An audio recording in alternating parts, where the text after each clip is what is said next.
are listening to Baylor Baseball here on the Baylor Lariat Radio. And Game 2 of this 3-game weekend series between the Baylor Bears and the visiting Houston Cougars. Bears coming into this game dropping the first game on a 5-run 8th inning from the Cougars and a 1-run 9th. And hope you all are doing well. I'm Jeffrey Cohen here alongside my partner Aidan Pham. Aidan, last game, Bears had momentum going out through most of the game, but then they just kind of let up. Will Glatch, Gabe Craig, pretty uncharacteristic of them this season. Just bad command throughout their 2 outings. Yeah, it really was the 8th inning where the Cougars were able to jump ahead. Like you said, they scored 5 runs, and it was really the Baylor bullpen who struggled in that 8th inning. Gabe Craig, Will Glatch probably had their worst outings of the year in Friday night's game. 2 hits allowed, 2 walks, and a hit by pitch. It was also plagued with a bunch of miscues by the Baylor defense. So hopefully they're able to shake that off today and get a Saturday win to try to salvage the series. And the starting lineup for the visiting Houston Cougars on this Saturday afternoon game. Leading off is left fielder Malachi Lott, and then in the second spot, first baseman Xavier Perez, batting third, center fielder Trey Broussard. In cleanup, Aaron Lugo, and then 5, 6, 7 goes Kenneth Jimenez, Cade Climby, Evan Hager, and then Tyler Cox in the 8th spot. And then rounding out the lineup is the catcher Riley Jackson. And Aidan will take it from here with the defense. In the outfield from left to right, they go Jordan Johnson and Enzo Apodaca in right field. The infield goes Pearson Reebok, who gets to start at third base. Sanders once again over at second, and Little at first. Tyree Kemp in the shortstop position, as he has been all year long. Cortland Castle gets the start behind the dish today, and Carson Bailey, the freshman left-handed pitcher, gets the start on the mound for the Bears. Carson Bailey coming off one of his worst performances of the year. Only went 2/3 of an inning against Arizona back on the 30th, allowed 5 hits, 8 runs. Only had 1 strikeout and 2 walks. It was also his shortest outing on the season. And hopefully he'll try to change his luck today. And the first pitch from Bailey. That one's in, a fastball for strike 1, and we are underway on this cold and windy afternoon here in Waco. Temperature at first pitch, 54 degrees. That one's blowing outside for ball 1. Yeah, I had some rain over the night. Looks like it cleared out. Still cloudy skies, but good for playing. As this one's fouled back to the netting by Malachi Lott. Lott yesterday was in the leadoff spot. He went 1 for 5 with a strikeout.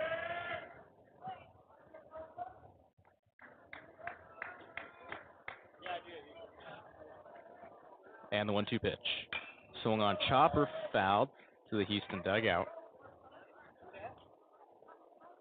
Carson Bailey started off this season in the bullpen, worked his way into the Sunday starter position, and now has moved into the Saturday start. And a weird one-handed swing. And for strike 3. Well, let's see. Yeah, it'll be a strikeout. Looked like the home plate umpire was apologizing to the Houston dugout.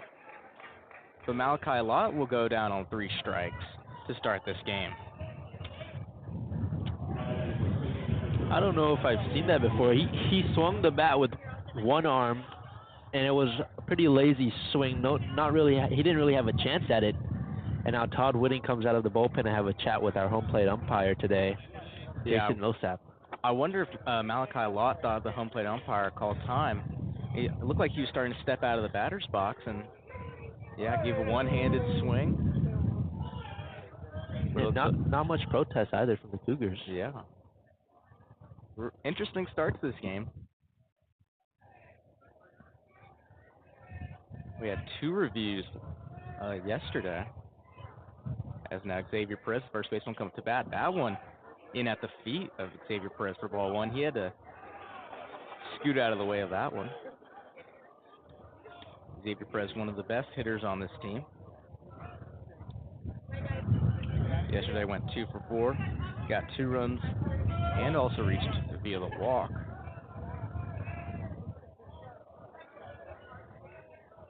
And the 1-0 pitch from Bailey. Again at the feet of Perez. Count goes to 2-0. Again, this is not a guy that you want to give a hitter's count to. He can really send the ball for a ride.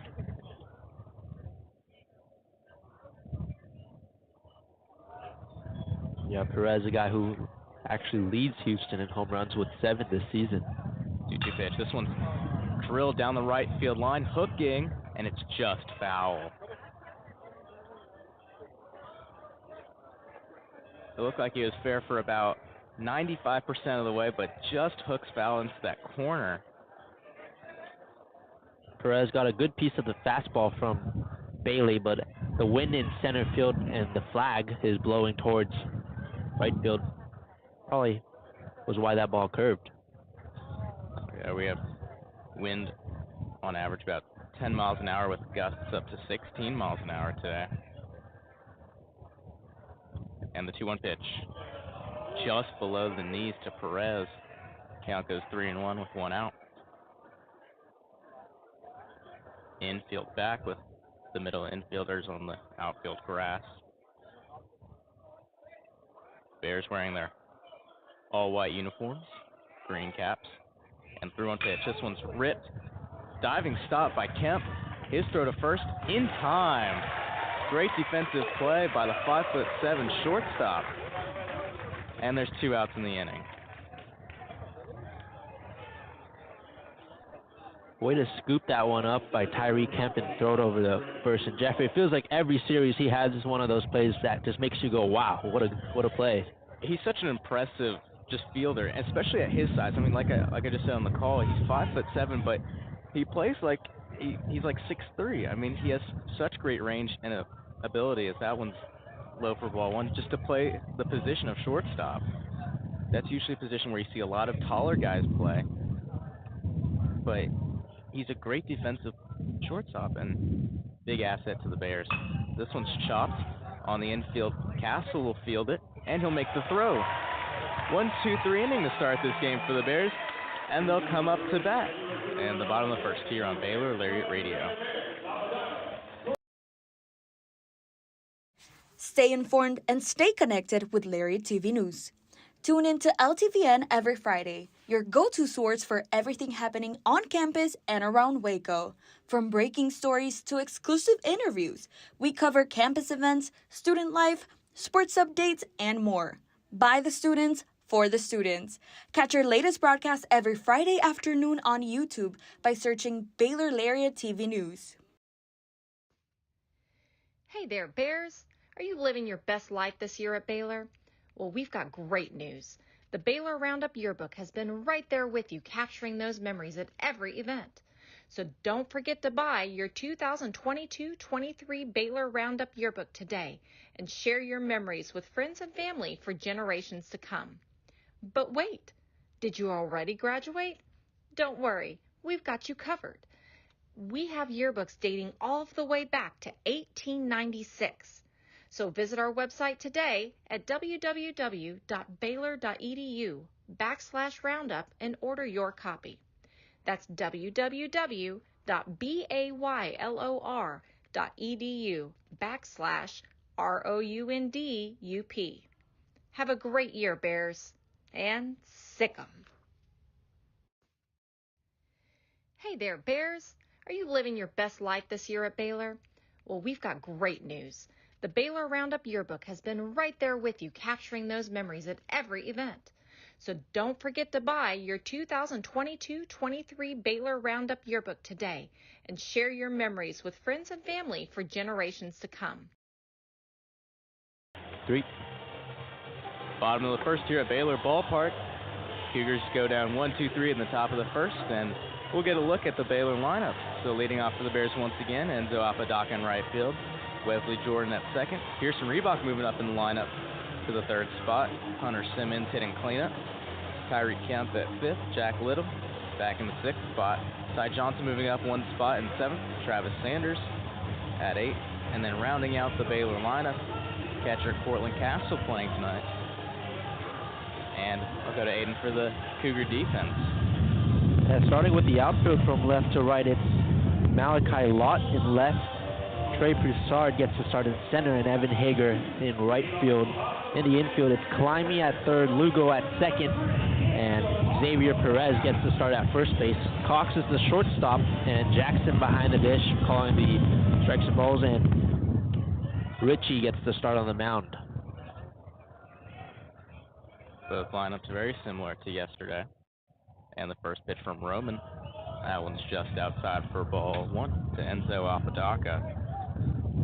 Apodaca yesterday went 1 for 4, had a run and an RBI. He also snagged 2 bases. As that one's just below the knees to the senior right fielder.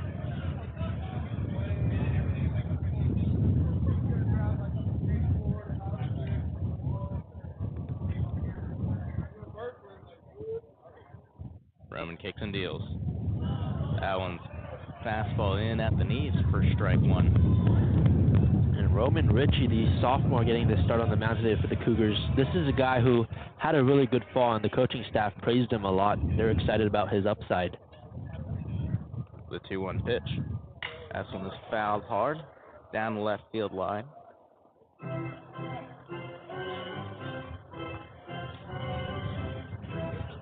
Apodaca riding on a 13-game on-base streak that he extended yesterday with his hit. An RBI double. And the 2-2 pitch. This one is ripped down the line in right field, and it will land. Apodaca rounds second. He's going to hustle. Rounding first, he's hustling to second, and no throw over to second. And it's a leadoff double for the Bears. Well, Enzo Apodaca, like you just brought up, partner, extends his on-base streak with a double here. Sends that one along the first base line, and it falls right in front of Hager before he was able to get over there. You saw a great hustle. I mean, that was one hopper to the right fielder moving to his left. Enzo Apodaca extends that with his speed for a leadoff double. Wesley Jordan up to bat following the leadoff base runner. Now with the breaking ball inside, just below the elbow of Wesley Jordan.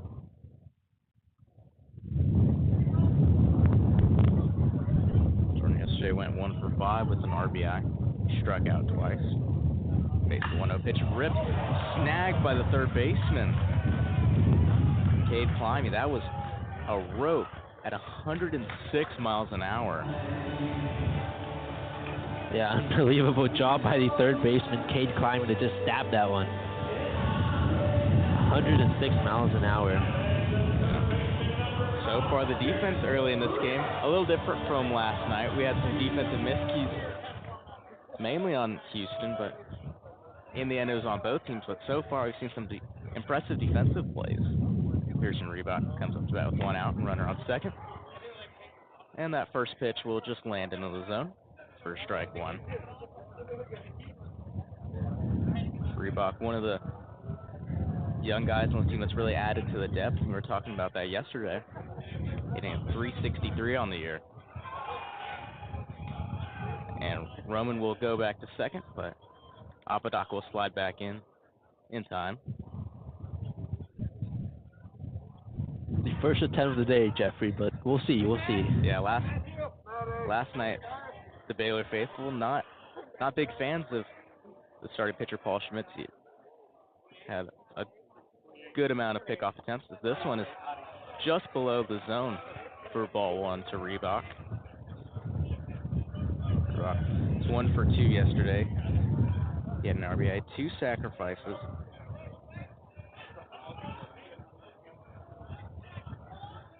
As one pitch swung on and missed.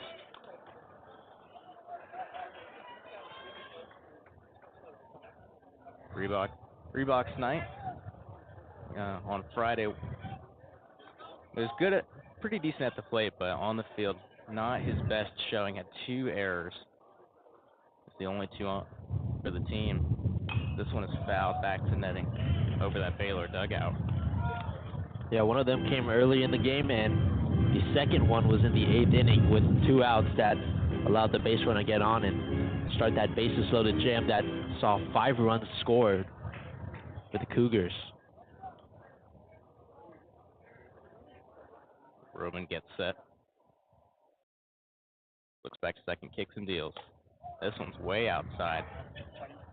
Jackson having to stretch out for that one. Make sure the ball doesn't go to the backstop. Good job by Jackson. We saw a couple of baseballs last night get it by him.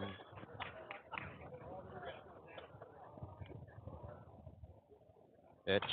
This one, another foul ball. Count stays tied up at 2 with 1 out. Enzo Apodaca at second.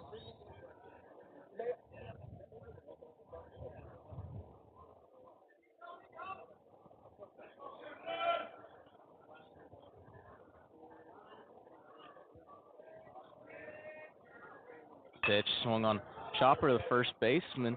Perez, he'll toss it to Roman just in time for the second out of the inning, but Enzo Apodaca will advance to third with 2 outs.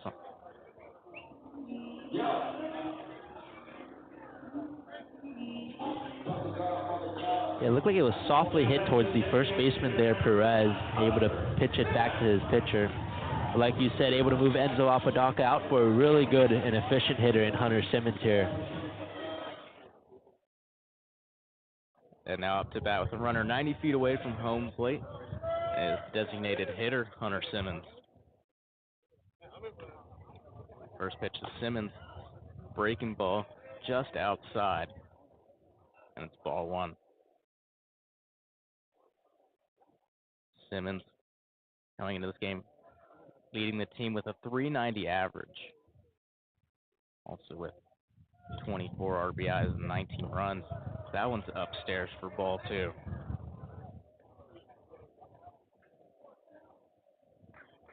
Bears hoping to make some noise early in this game.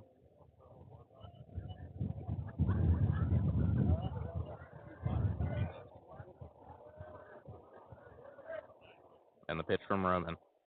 Swung on, and this one's fouled back.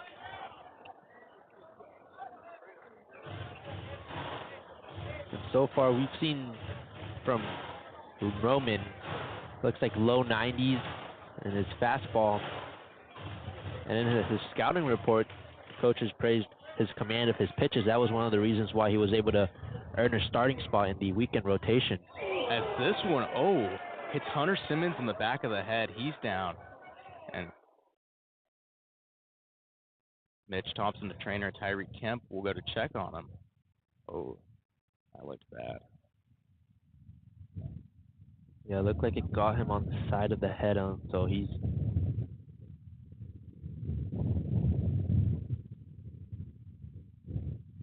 being attended to right now by the athletic trainer. Mitch Thompson also out there.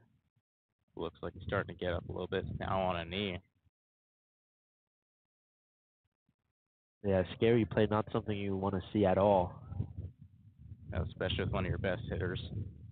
And like we said yesterday, after he had fouled the ball off his foot, this is not the guy you want to see getting hit by baseballs. And it looks like he'll be all right. Gets an ovation from the crowd here in Waco. And he'll make his way over to first base. That's good to see. Yeah, great to see him get up. I think it was a good thing he was wearing that helmet because that ball got a clean shot at his head. Yeah, when he went down, you could see him kind of holding, the side of his head or the back of his head. But luckily, he's all right now. The shortstop, Tyreek Kemp, will be up to bat with runners on the corners. And it looks like third base umpire will come in and we'll get a little talk. Looks like they're going to check the cap of Richie Roman, checking the bills. Not sure what they're looking for here. Yeah, maybe the third base umpire, maybe he saw some discoloration on that bill, but looks like there's nothing out of the ordinary. I think it was Jim Blair, the third base coach for Baylor, who maybe mentioned something to the third base umpire. Yeah, and well, now we're going to have a little meeting at the mound. The infield Houston pitching coach Woody Williams will come out and talk to his pitcher. You were talking about the scouting report on Richie Roman was, he was praised for his command and his control, but he's 18 pitches, 10 for strikes, 8 balls. Yeah, not the start to the day he wanted. Probably also a little shooken up after that play to Simmons. Obviously, no ill intent there. That was just a wild pitch from Roman. Yeah. Now it looks to reset against Tyree Kemp. Kemp hitting .337 on the year. Big leap from last season, where he ended the year with a .238 batting average, 2 home runs. He had 18 RBIs. He was pretty consistently in that 8 and 9 spot throughout last season. And the first pitch to Kemp. That one skips in for a ball. Good block by Riley Jackson. Kemp last night went 1 for 4 with a run, and he struck out twice as well. That was one of the biggest issues with the Baylor bats last night. Total 13 strikeouts. That one's low for ball 2.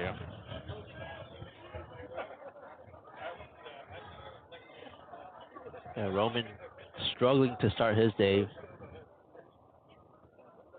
10 balls on 20 pitches. He must have lost some of that rhythm with the... That's ripped into right field, and it will drop. And it's an RBI single for Tyree Kemp, and the Bears strike first.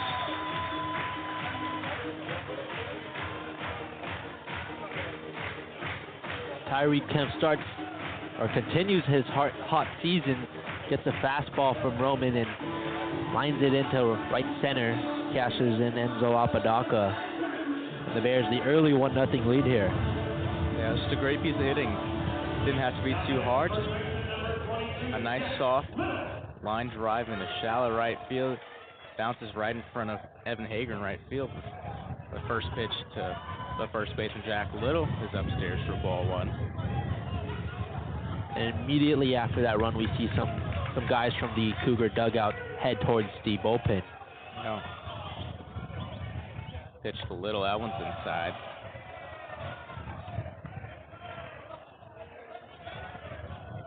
Jack Little hitting .265 on the year with 5 home runs.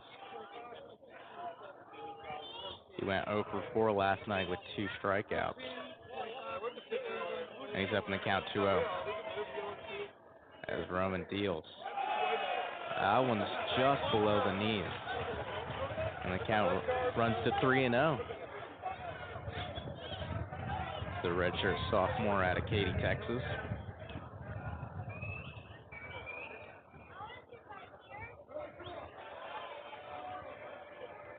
The 3-0 pitch from Roman. That's a fastball over the heart of the plate. For strike 1.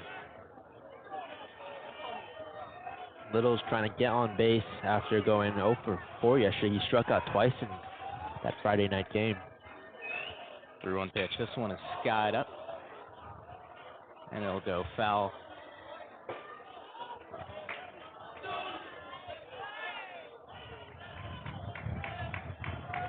And the count runs full with 2 outs. With Hunter Simmons at second, Tyree Kemp at first. Infield back.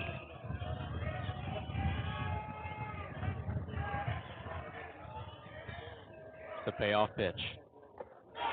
Breaking ball freezes Jack Little for strike 3.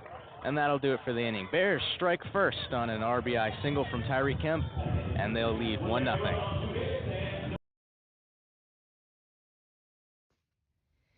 Hey there, Bears.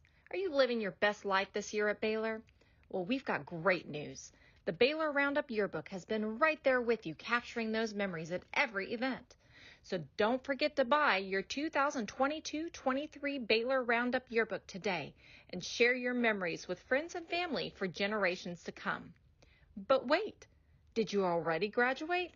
Don't worry, we've got you covered. We have yearbooks dating all the way back to 1896. So visit our website today at www.baylor.edu/roundup and order your copy. That's www.baylor.edu/ROUNDUP. Have a great year, Bears, and sick 'em. Hey Bears! Are you a freshman or senior? Freshman and senior portraits are now being scheduled. Watch your Baylor email for more information on how to reserve your sitting. Hey Bears! Are you a freshman or senior?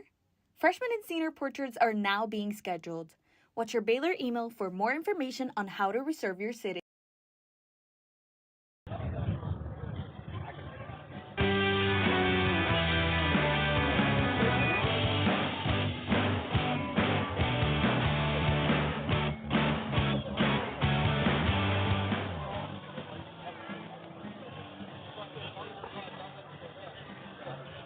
And we are back with Baylor baseball here in the top of the second. Bears struck for the first run of this game on an RBI single from Tyree Kemp. And Carson Bailey's back out on the mound for another inning of work. This weekend is the Decades Weekend. Today's 80s day. Last night was 90s night. And Sunday we'll have 70s, so have some good music and trivia from the 80s today. Yeah, a fun throwback weekend here at the Baylor Ballpark. Aaron Lugo will lead off the inning for the Cougars. That fastball is upstairs for ball one.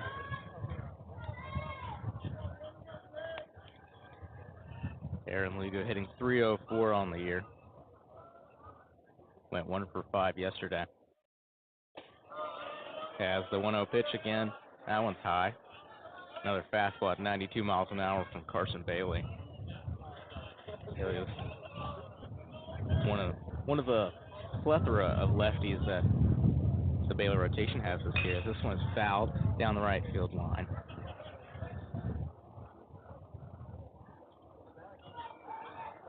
And get this, Jeffrey, this is the 18th straight game that the Bears have started a lefty. That's such a rare thing that you see, and honestly, in all levels of baseball, but especially as you get higher into higher levels of baseball, you don't see as many, lefties starting here and there, or as consistently. But yeah, 18 straight games. 18 straight games. I mean, you wouldn't see that at the majors, but yeah, that's an impressive statistic right there.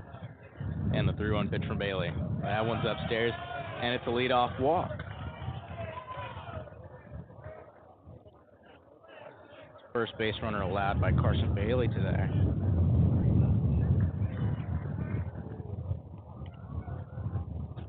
But yeah, like you said, in the majors, there's even teams where like they have no lefties in their rotation, and you'll rarely see a lefty play. Maybe they'll be thrown in here and there for a good matchup, but Coach Thompson's team's just been embracing the southpaws this year. As the designated hitter, Kenneth Jimenez, will come up to bat with no outs and runner on first. Shows bunt, and it's a really good bunt. Castle fields it, and he'll throw over to first, and they will call him out. Jack Little dropped the ball, and the first base umpire will say he dropped it on the transfer. Lugo will advance to second, and we have our first out of the inning. And going back to the southpaws, there weren't many of them last year on this roster. I think Ethan Calder, if not, was the only one. Correct me if I'm wrong. But Carson Bailey's a freshman, and it seemed like in the transfer portal, they really got themselves a bunch of lefties. Yeah, Ethan Calder, at least he felt like he was the only one. I think he was the only lefty last season to at least consistently pitch, and he might have been the only one on the roster. That one's low for ball one. At least the only left-handed pitcher on last year's team. Third baseman Cade climbing, facing 1-0 count. Bailey will throw over to second. Ball skips past the second baseman Sanders and will go into center field. Lugo will advance to third. First miscue of the day for the Bears.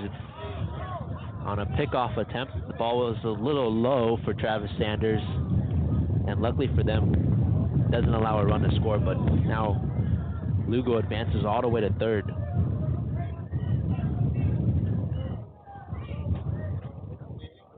And the 1-0 pitch, that one's high for ball 2. Cade Climby was 1 for 3 last night, did have an RBI and a run, and he also reached on a walk.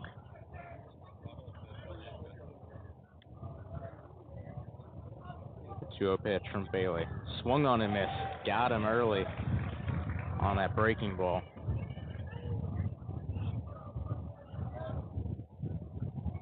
The infield pretty split. Really big gap between Sanders and second baseman and the shortstop. Count. The pitch. Swung on, chopped, fouled near the Baylor dugout. Count's tied up at 2 with 1 out. Cade Climby made a great snag off of a Wesley Jordan line drive in the first inning. Now is a chance to tie this game up with a runner on third. Lugo dances on the base path. This one's low for ball 3. And there's a full count to the third baseman.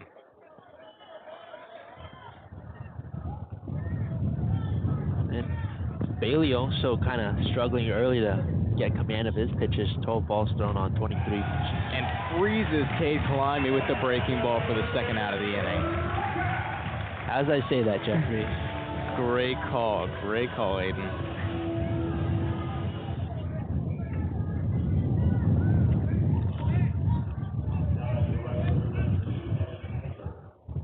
And now the right fielder, Evan Hager, come up to bat, the lefty.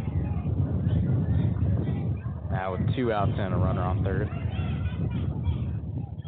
Climby really only needed just a productive out, at least, to score a run, but now Hager's going to have to get a base hit. This one's hit deep into right field. Back goes Apodaca to the corner, and it is foul, just foul. Wow, that was extremely close. That was another one of them that was probably affected by the wind. It was carrying pretty well. It looked like it had a good chance of getting out of here and just curved at the last moment, like you said. Yeah, that ball looked like it was pretty well hit into straightaway right field, but like you said, the wind very strong. That American flag almost horizontal. That one's inside for ball 1 to Hager.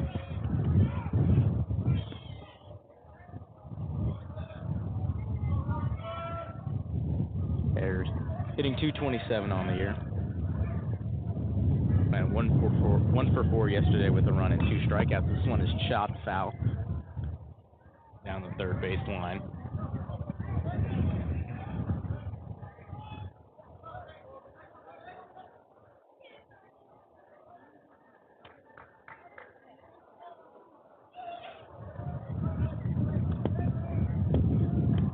Outfield shifted to the left a little bit. This one is drilled down the third base line, but foul. And some of these Houston batters are getting a piece of the ball. Bailey just got to straighten it out here to cash in a run. Bailey still ahead of the count 1-2 with 2 outs. And the pitch. Swung on and missed. Got him fishing on the breaking ball for out number 3. Cougars strand the leadoff base runner, and they still trail the Bears 1-0 as we head to the bottom of the second. Hey there, Bears. Are you living your best life this year at Baylor? Well, we've got great news. The Baylor Roundup Yearbook has been right there with you, capturing those memories at every event. So don't forget to buy your 2022-23 Baylor Roundup Yearbook today and share your memories with friends and family for generations to come. But wait, did you already graduate? Don't worry, we've got you covered. We have yearbooks dating all the way back to 1896. So visit our website today at www.baylor.edu/roundup and order your copy. That's www.baylor.edu/ROUNDUP. Have a great year, Bears, and sick 'em. Stay informed and stay connected with Lariat TV News. Tune in to LTVN every Friday, your go-to source for everything happening on campus and around Waco. From breaking stories to exclusive interviews, we cover campus events, student life, sports updates, and more. By the students, for the students. Catch our latest broadcast every Friday afternoon on YouTube by searching Baylor Lariat TV News.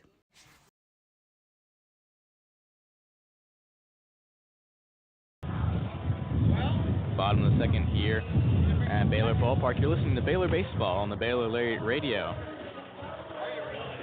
Last half inning, the Houston Cougars had a leadoff base runner with Aaron Lugo drawing a walk. Would make his way over to third, but that's where he'll be left standing. Carson Bailey freezes up.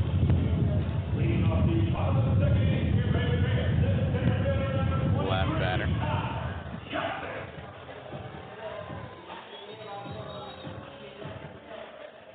Bears able to score a run with Apodaca, and they left two stranded. As the first pitch to center fielder Ty Johnson is downstairs for ball one.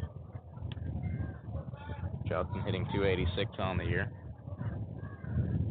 Went 0 for 2 yesterday, but got on by 2 walks.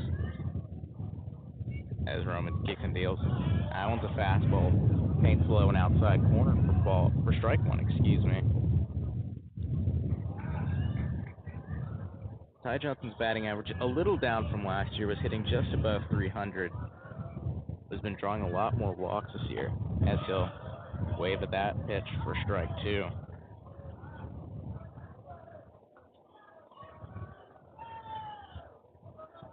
The Cougars wearing their black jerseys with the red lettering and gray pants, and their classic red caps with the white UH on it.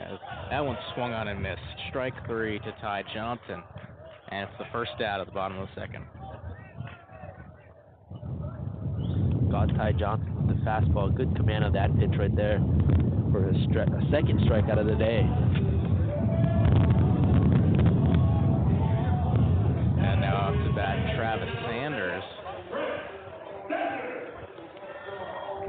Sanders in the top of this inning let a ball get past him.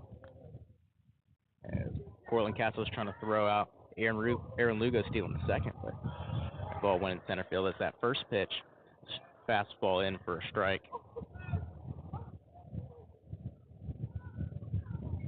We've been talking so much about these young infielders doing so well at the plate, but this weekend their fielding hasn't been exactly what they were hoping for. As that one's a fastball over the heart of the plate, and the count moves to 0-2 with one out. Yeah, we started the top of the broadcast yesterday giving praise to the young guys, as had a tough day fielding yesterday. And the 0-2 pitch, that one's breaking ball in the dirt. Travis Sanders went 0 for 4 last night with 3 strikeouts, snapped a 6-game hitting streak, which is the longest on the team heading into last night. That one swung on and missed, got him on the fastball. 2 outs and 2 strikeouts this inning for Richie Roman.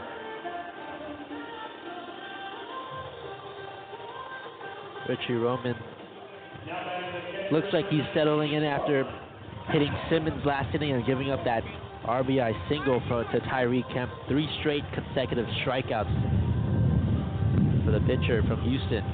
Kind of similar to last night's starter, Paul Schmidt. Had a talk at the mound in the middle of his appearance, and after that it was just dealing. That one's in at the knees to Cortland Castle for strike one. Cortland Castle didn't play last night. His last time out went 0 for 3 against Houston Christian on Tuesday. as Roman kicks and deals. Swung on chopper into the middle infield. Cox fields it and makes the throw in time for out number 3. Bears go down 1-2-3 in a quick second inning. We head to the top of the third on the Baylor Lariat Radio. Hey there, Bears. Are you living your best life this year at Baylor? Well, we've got great news. The Baylor Roundup Yearbook has been right there with you, capturing those memories at every event. So don't forget to buy your 2022-23 Baylor Roundup Yearbook today and share your memories with friends and family for generations to come. But wait, did you already graduate? Don't worry, we've got you covered. We have yearbooks dating all the way back to 1896. So visit our website today at www.baylor.edu/roundup and order your copy.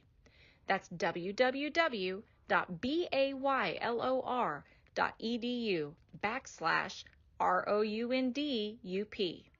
Have a great year, Bears, and sick 'em.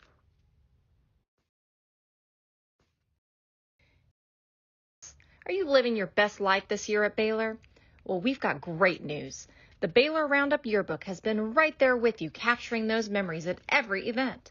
So don't forget to buy your 2022-23 Baylor Roundup Yearbook today and share your memories with friends and family for generations to come. But wait, did you already graduate? Don't worry, we've got you covered. We have yearbooks dating all the way back to 1896. So visit our website today at www.baylor.edu/roundup and order your copy. That's www.baylor.edu/ROUNDUP. Have a great year, Bears, and sick 'em.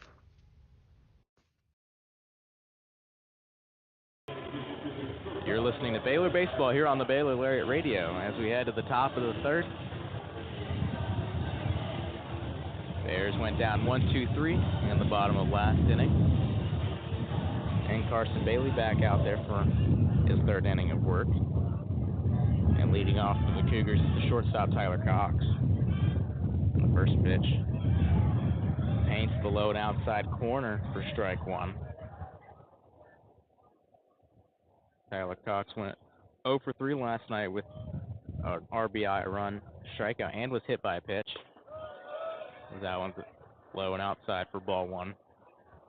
That hit by pitch, he kind of hit in the shoulder kind of back area. The ball really got away from Will Glatch then. That one's low for ball 2. And that was with the bases loaded. Yeah, that must have just been such a frustrating moment for the Baylor pitchers. That one's up and in for ball 3. That pitch wasn't even close to the zone. It just had to be very frustrating.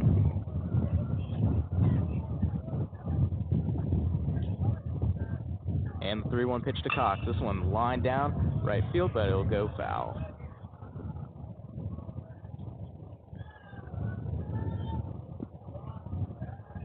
Cox hitting .240 on the year, still looking for his first home run on the season. He has 18 hits, 15 RBIs.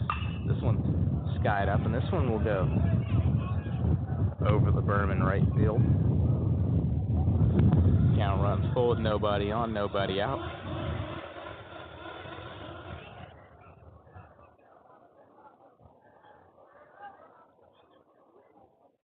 Three-two pitch. This one, ground ball Sanders.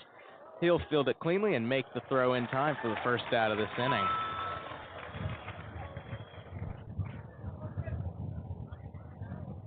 Good job by Sanders, like you said, fielding it cleanly after last inning had the pickoff attempt get by him.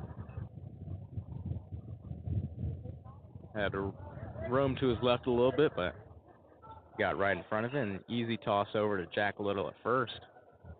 And there's one away in this inning. Carson Bailey already doing better in this inning, or in this game than he did his last outing. Only went 2/3 of an inning. This one's a chopper foul down the third base line. Carson Bailey has been one of the bright stars out of this freshman group. Got to the first guy out of the bullpen in the opening series against Youngstown State. Eventually earned himself a starting role in the midweek. As that one swung on and missed, got the catcher Riley Jackson on a knee.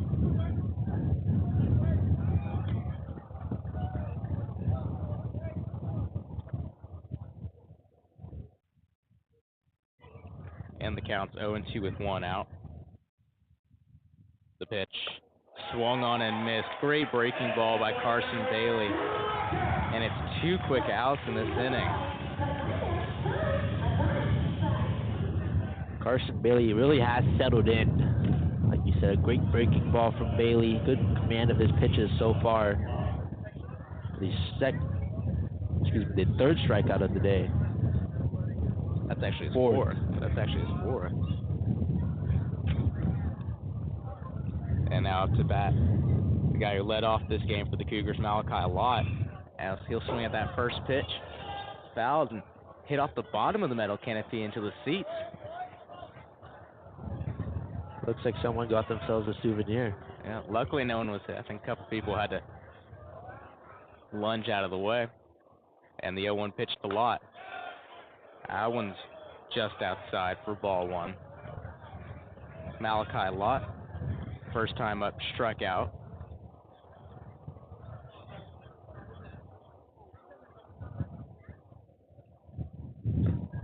That one's a foul tip into the dirt, but it'll be strike two. Malachi Lott hitting 185 on the year. Not exactly what you want to see from your leadoff hitter. 10 hits and 54 at bats. That breaking ball just inside turns Malachi Lott's front shoulder, and the count's tied up at 2.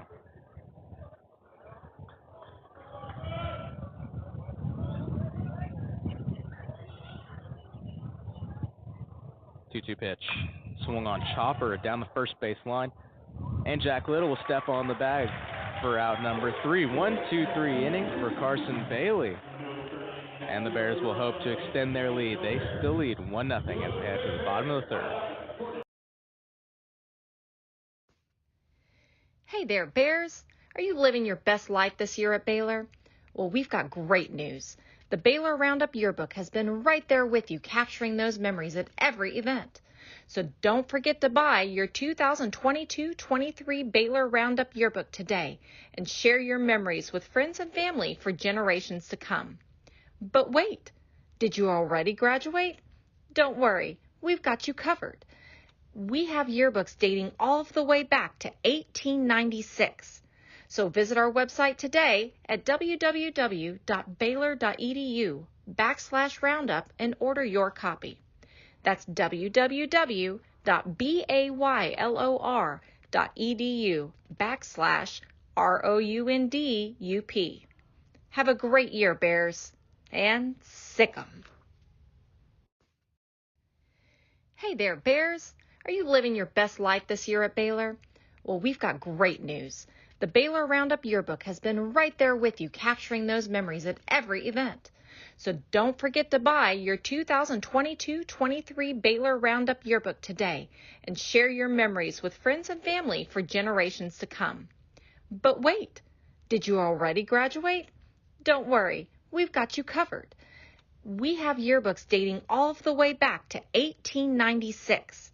So visit our website. And we are back with Baylor baseball here at Baylor Ballpark on this cold and windy Saturday afternoon. The Bears still lead 1-0 as we head to the bottom of the third. Leading off the bottom of the third inning for your Baylor Bears, the right fielder number 3, Enzo Apodaca. Enzo Apodaca, the one-hole hitter, will lead off this inning for the Bears. And the first pitch from Roman is in at the knees for strike one. Apodaca stretched out a leadoff double to start this game. And he came all the way around on a Tyree Kemp RBI single. That one's low. Count's tied up at 1.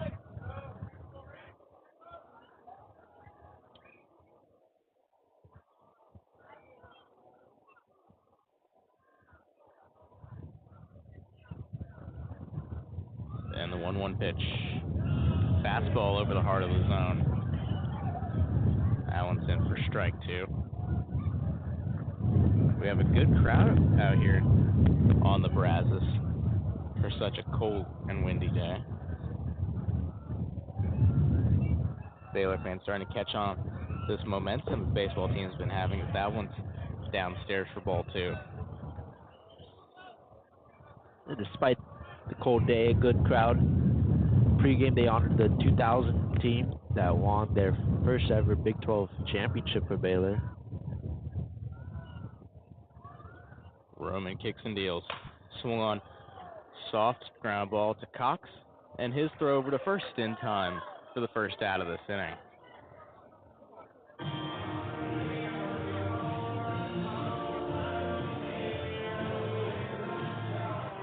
Well, that's 5 straight retired batters for Richie Roman. Yeah, he's had first inning was kind of rough for him, but ever since, he's just been dealing. He's had pretty easy time. As the first pitch to Wesley Jordan is a fastball low in the zone for strike 1. Yeah, a lot of the baseball players have mentioned to the media just how much they appreciate the fans coming out. As that one swung on and missed on the high heat. After a couple of rough years, they failed to reach the Big 12 tournament the last 3 years. And the 0-2 pitch to Jordan. And the fastball up and outside for ball 1. Bears making a big leap this season. Now sitting at 20-9. And a little while ago, we're listed as a 3 seed for the NCAA tournament. That one's in the dirt and skips by the catcher, Riley Jackson. And Baylor's been receiving some votes that not ranked yet this year, but they continue to play the way they've been playing, and I'm sure they're going to be ranked by the end of the year. Yeah, they're creating some buzz after winning that series in Tucson against the then 23rd ranked Arizona Wildcats. As the 2-2 pitch from Roman is swung on, ripped down the line in left field, and it's just foul by a couple of inches. Wesley Jordan thought he had himself an extra base hit right there. Made it halfway to second base. As he slowly makes his way back to home plate. Looks like he's limping a little bit. Yeah, limping back to home plate. But wow, if that went fair, it was like you said, by inches, that would have been extra bases for sure.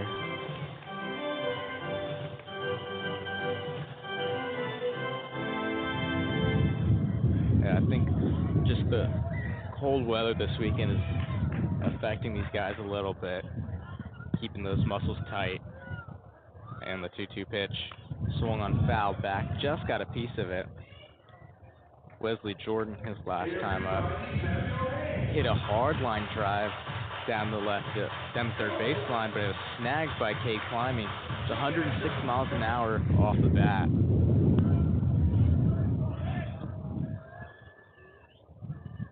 As Roman kicks.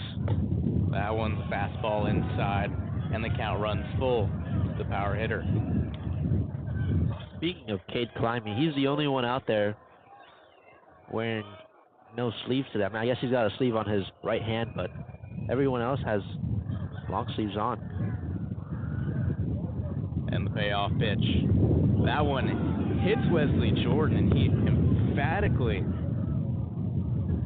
throws his bat to the dugout. You can tell that he was frustrated by getting hit. He was not happy.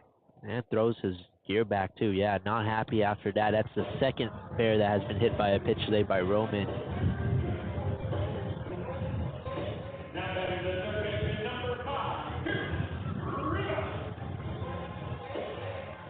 A hit him in the left arm.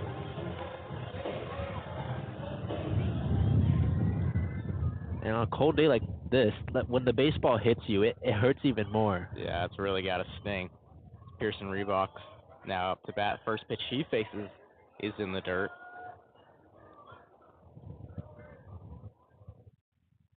Reebok 0 for 1 on the day with the ground out. Xavier Perez at first base. Tossed it to Richie Roman. That one's foul tipped. Looks like it might have grazed his leg a little bit.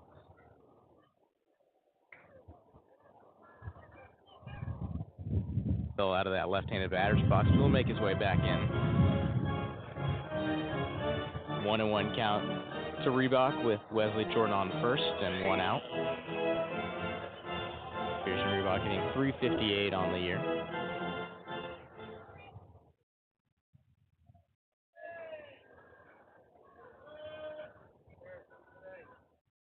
Roman sets and he kicks.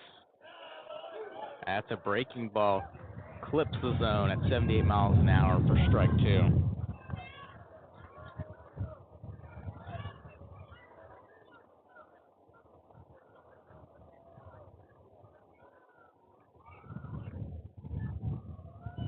The pitch.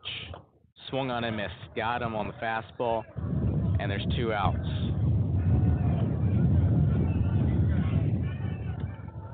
Fastball looks good for Roman today. His 4th strikeout of the day.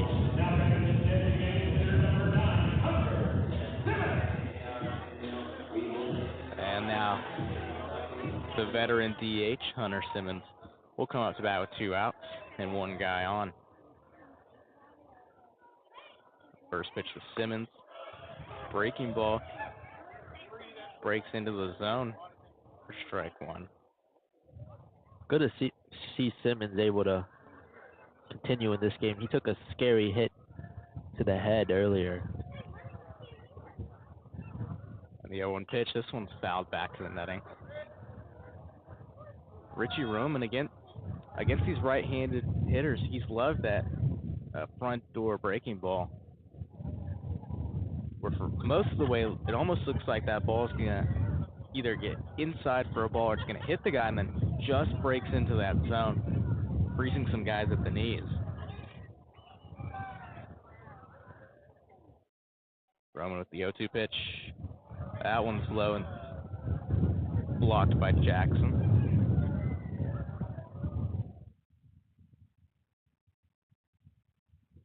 As I said, Hunter Simmons, his only time out today, hit by a pitch in the head. He advanced to second on the Tyree Kemp single. That's as far as he would go. Swung on, driven into the corner in right field, and it's fair. Rounding third, Wesley Jordan, he'll head home. And he will get in standing up. It's an RBI double for Hunter Simmons.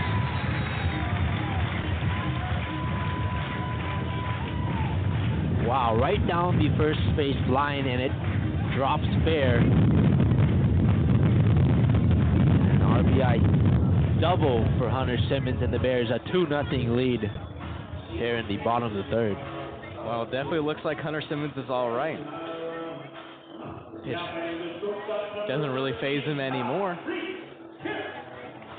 And now up to bat is Tyreek Kemp, trying to follow up on that 2-out RBI double from Hunter Simmons. Tyreek Kemp drove in the first run of this game. This one's hit high down third baseline, but it'll curve foul.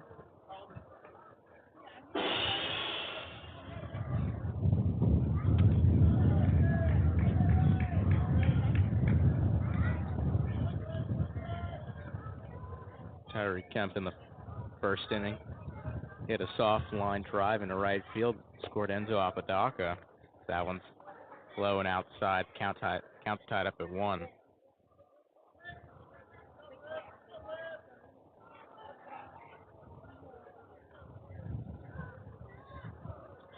Richie Roman now at 60 pitches through 2 2/3. This one's hit high in the straightaway center. Coming on is Broussard, and he'll camp under it and make the catch for out number 3. Bears strike for another run on a 2-out RBI double by Hunter Simmons. as they take a 2-0 lead here on the Baylor Lariat Radio. Stay informed and stay connected with Lariat TV News. Tune in to LTVN every Friday, your go-to source for everything happening on campus and around Waco. From breaking stories to exclusive interviews, we cover campus events, student life, sports updates, and more. By the students, for the students. Catch our latest broadcast every Friday afternoon on YouTube by searching Baylor Lariat TV News.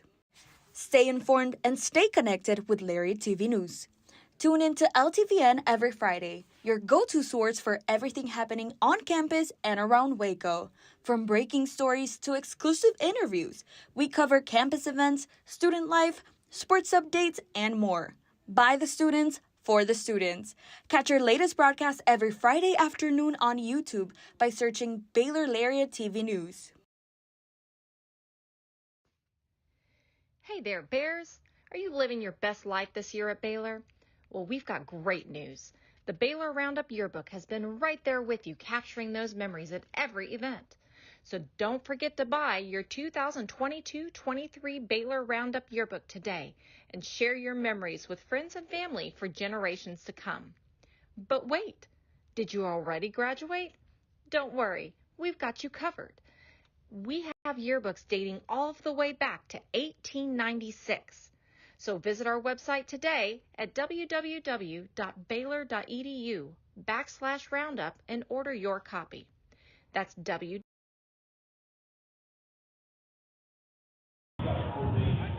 It's the top of the fourth here at Baylor Ballpark as the Baylor Bears lead the Houston Cougars 2-0.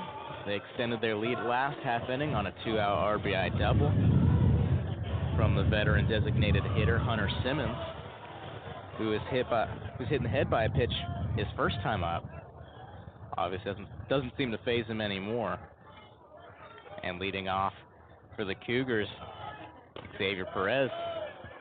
That breaking ball just creeps out of the zone for ball one.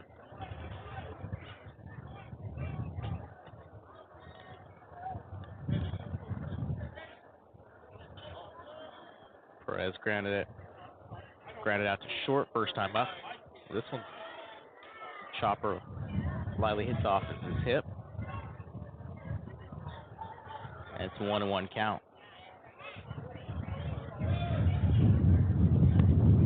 Like we were saying earlier, Xavier Perez, one of the best hitters on this team. Leads the team in batting average, OPS, hits, home runs, RBIs, and slugging. This one's ground ball to Tyreek Kemp at short, and he'll make the routine play for out number one.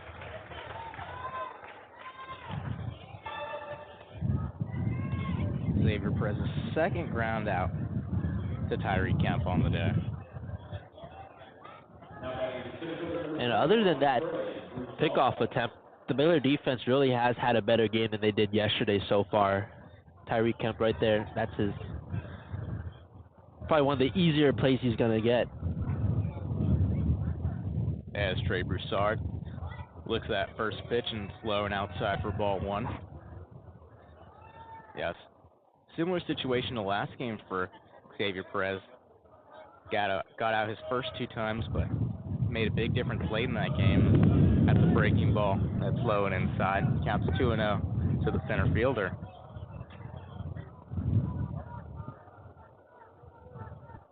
Made the catch for the final out of last half inning. 2-0 pitch. Chopper in the middle infield, and it'll creep its way into center field. And it's a 1-out base runner for Houston.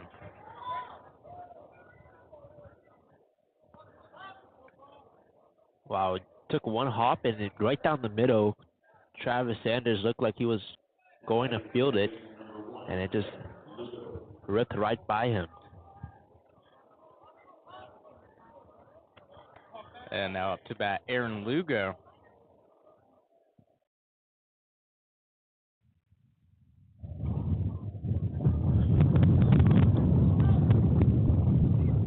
And that's Bailey's first hit of the day.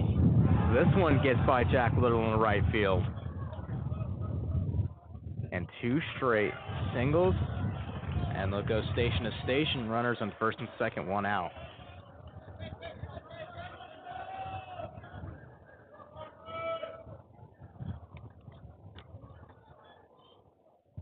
Nice move by Castle, just quickly jogging out there, having a word with his freshman pitcher. Settle him down here.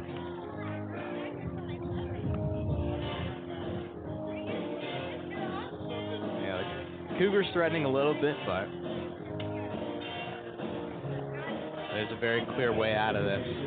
Double play will end this inning. They got a force on first, second, and third base.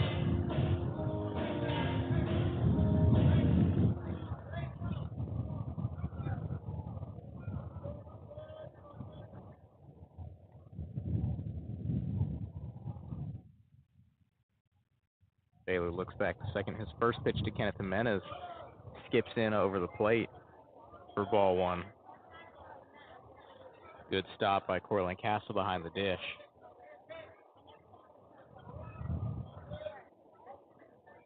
Trey Broussard at second. We had mentioned it last night. Perfect 20 for 20 on stolen base attempts this year.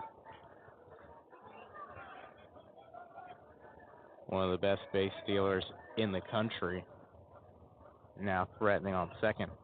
Bailey. Fastball just low for ball two. To the designated hitter. Kenneth Jimenez his last time up.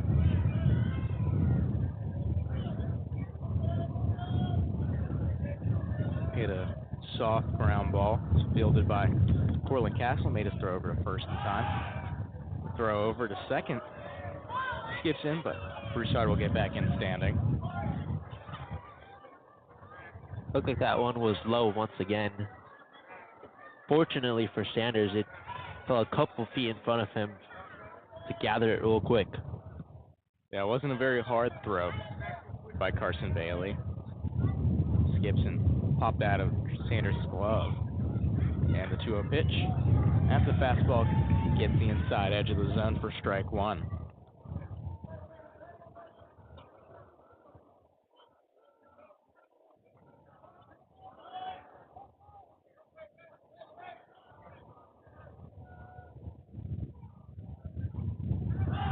Carson will go back to second. And Broussard will get back standing once again.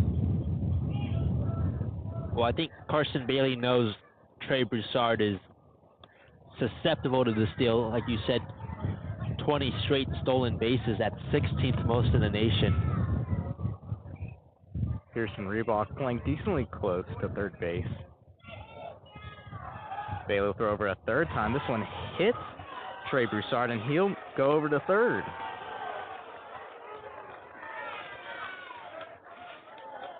Bailey's throw hit off the side of Broussard as he was sliding in and skipped over to Travis Sanders, or actually skipped over to Jack Little, who's covering it for Travis Sanders. And so now there's runners on the corners for Kenneth Jimenez. 2-1 count and 1 out. And the pitch shows bunt. That one's high. Pick back to first. Not in time. And luckily for the Bears, Trey Broussard stays at third. He was thinking about going home, but decided to stay. And it was a close play at first. Cortland Castle with the back pick. Just not in time. And the 3-1 pitch from Bailey. At the fastball, in at the knees, and the count runs full.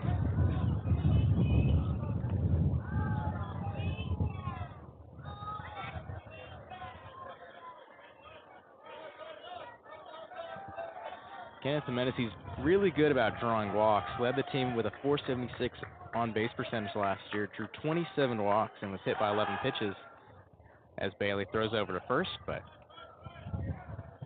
Lugo will return standing up.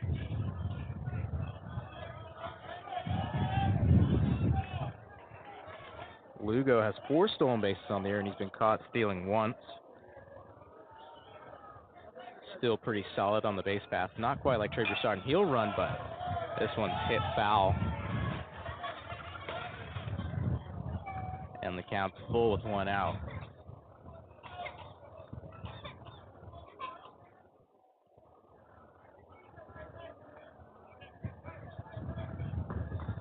Looks like we have about 10 or 11 people in the little stand in the right field. As that one's upstairs, and it's a walk, and bases will be loaded with 1 out for the third baseman, Cade Climby. Good at bat by Jimenez. High fastball from Bailey draws the 4th ball, and bases now loaded for the junior third baseman, Cade Climby, who already has 23 RBIs this year.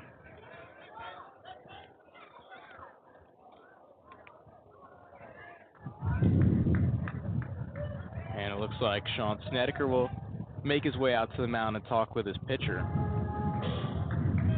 Discuss their plan for attack to the third baseman out of Sugar Land, Texas. Went to Seven Lakes High School.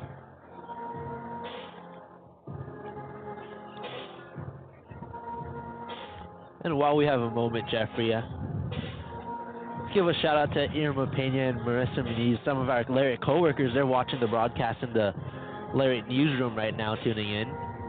Yes, absolutely. Putting great work for great organization. Yeah, Marissa was actually out here on Tuesday night covering the baseball game. She did a good job. And Irma Pena herself also some experience covering baseball and football earlier in the year. Snedeker will return to the Baylor dugout. Carson Bailey sets, kicks and deals. That one's a breaking ball in for strike 1. Now all the pressure's on to the freshman left-hander.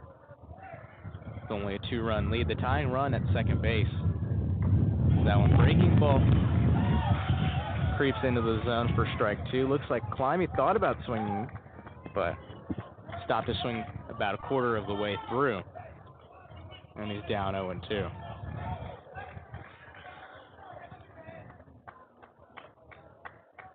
Bailey kicks and deals. Throws him with the breaking ball for the second out of this inning. That was a crucial out for Carson Bailey. Oh, what a pitch by Carson Bailey. That's got to boost some confidence for the freshman pitcher. And now with 2 outs, bases loaded, much more manageable here with Evan Hager coming up.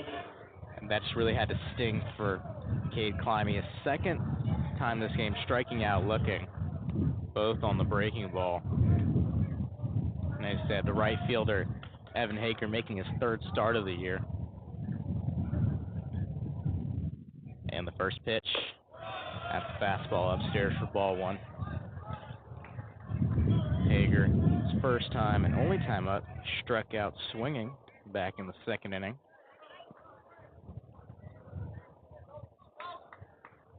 And the 1-0 pitch swung on, chopped lightly foul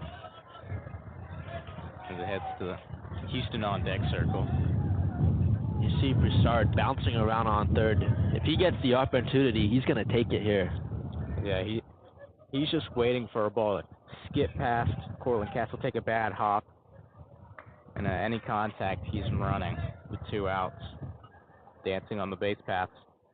Bailey, his pitch swung on a rip, and that one's way foul into the parking lot.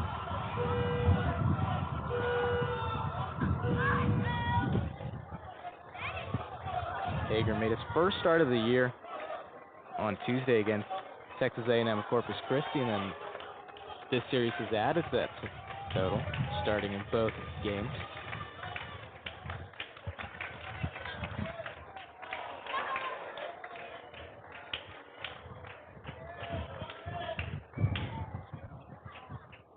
Bailey was looking to the dugout, and Cortland Castle will call time.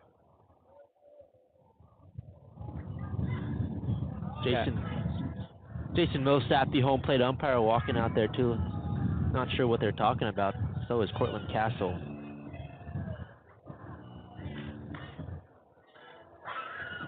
And it looks like Castle will just have a quick word with his freshman pitcher. He'll make his way back behind home plate.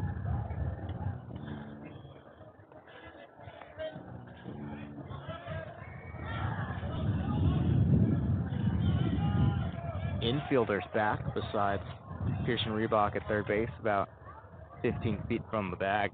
This 1-2 pitch, that one's lightly fouled off the netting. Evan Hager staying alive.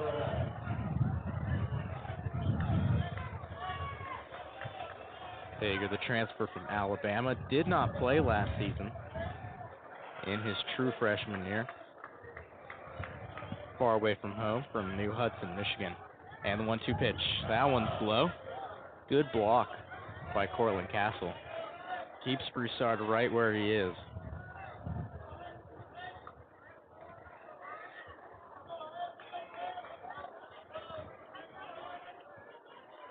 Pressure mounting for Bailey. He sets.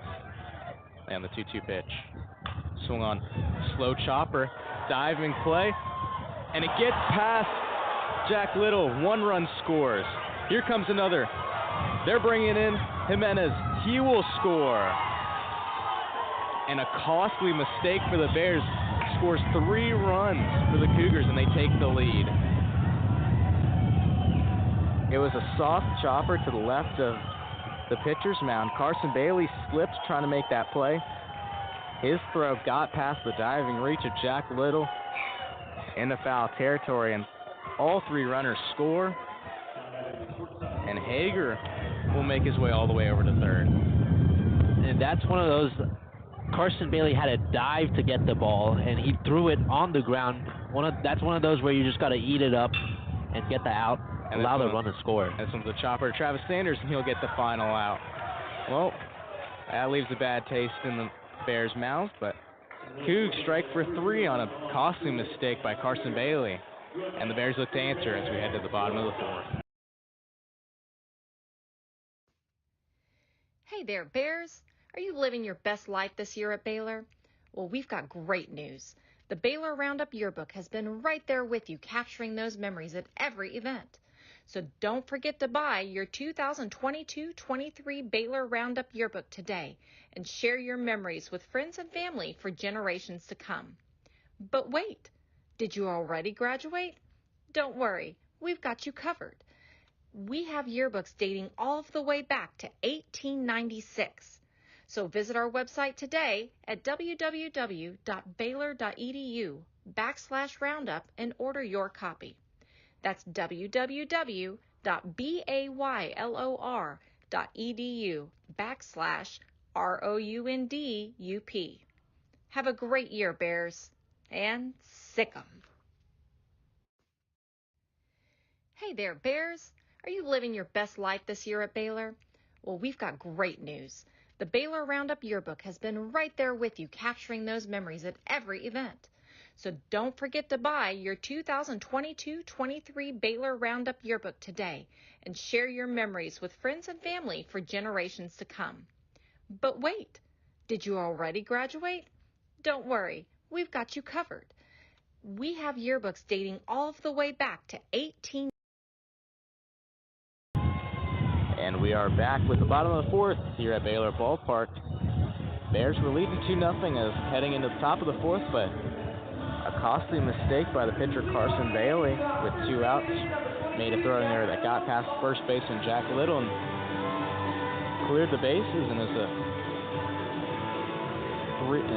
scored 3 runs for the Cougars. Evan Hager made his way all the way to third, but was left stranding, and now Jack Little will try to start this answer for the Bears as he swings and misses at the breaking ball for strike 1.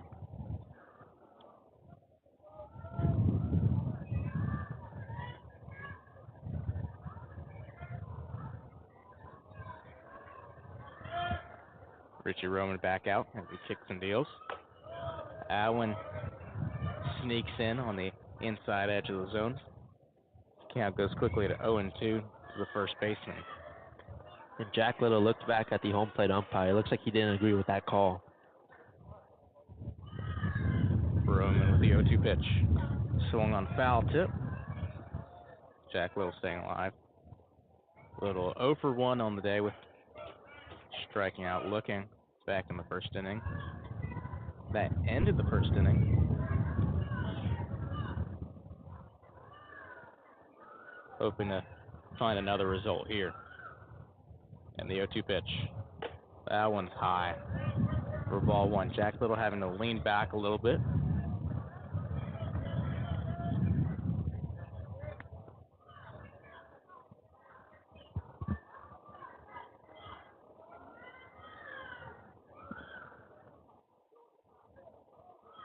Roman kicks and deals. That one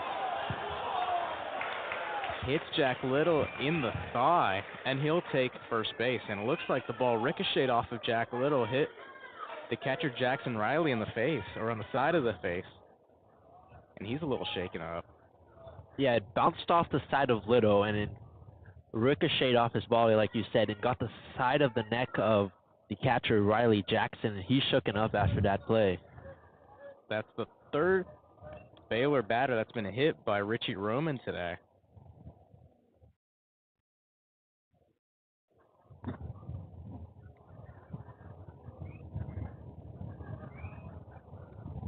Head coach Todd Whitting and the athletic trainer come out to have a chat with Jackson, make sure he's okay. And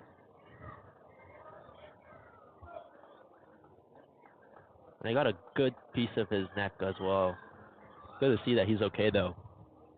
Yeah, Richie, all three batters that he's hit have been right-handed, so a lot of them just been breaking balls that have kind of gotten away from them, released a little too early, trying to get that front door slider, but the Bears now have a lead base runner.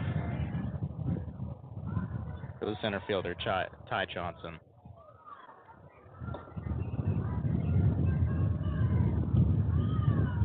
First pitch to Johnson, he shows bunt, and that one will go foul.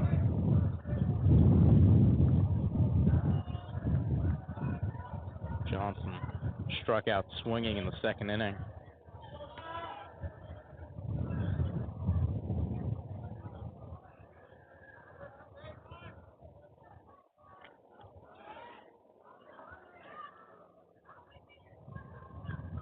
And the pitch shows bunt again, but pulls back, and that pitch is downstairs.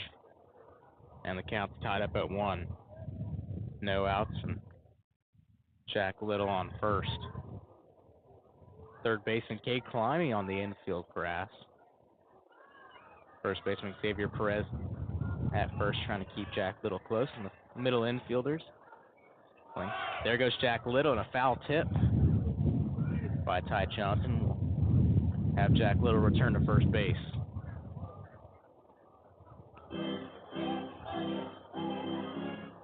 Good attempt by Jack Little, but it was foul, and now he has to make the 90-foot walk back to first base.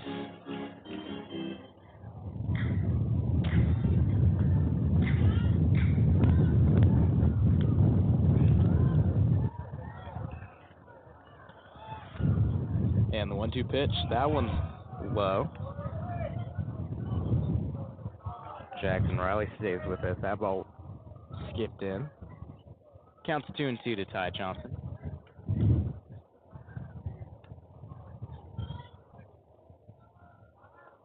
Johnson's average now down to 283. 1 home run on the year.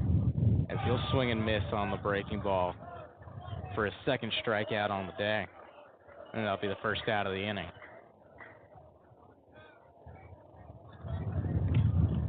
The breaking ball for Roman has worked today. I mean, it's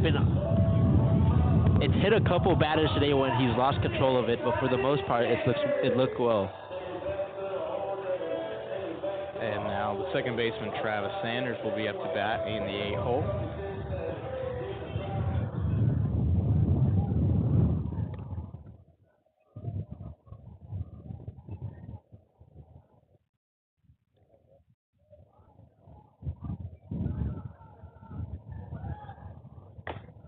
First pitch he sees upstairs, but the throw back to first, not in time. Jack Little dives back in safely. Sanders also struck out the only time he was up to bat today. He has 4 strikeouts in the series alone. That one just a bit inside. And the count goes into Travis's favor, 2-0.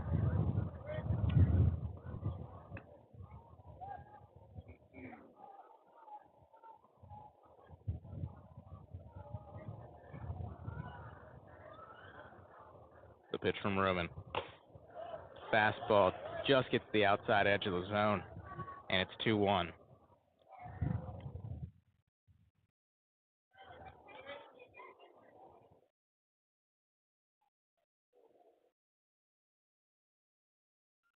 Roman sets, throws back over to first, but Jack Little will return with no issue.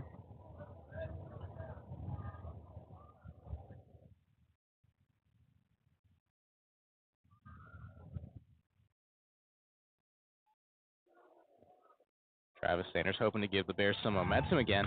This one's fouled back. And he'll go over the press box.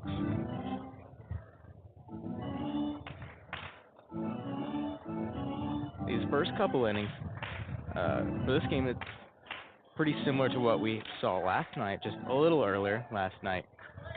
The Cougars struck for 5 runs in the top of the 8th and then 1 more in the 9th, which gave them a 7-4 lead.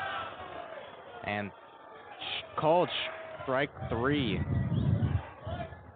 for the second out of this inning. Travis Sanders got caught looking on the breaking ball. That's the second straight batter that Roman's got with that breaking ball. It came in at 81 miles an hour, and that brings up Cortland Castle here. And that's the 6th strikeout for Roman. Baylor batters have struck out 19 times across today and Friday. And the first pitch to Castle's low and outside for ball 1.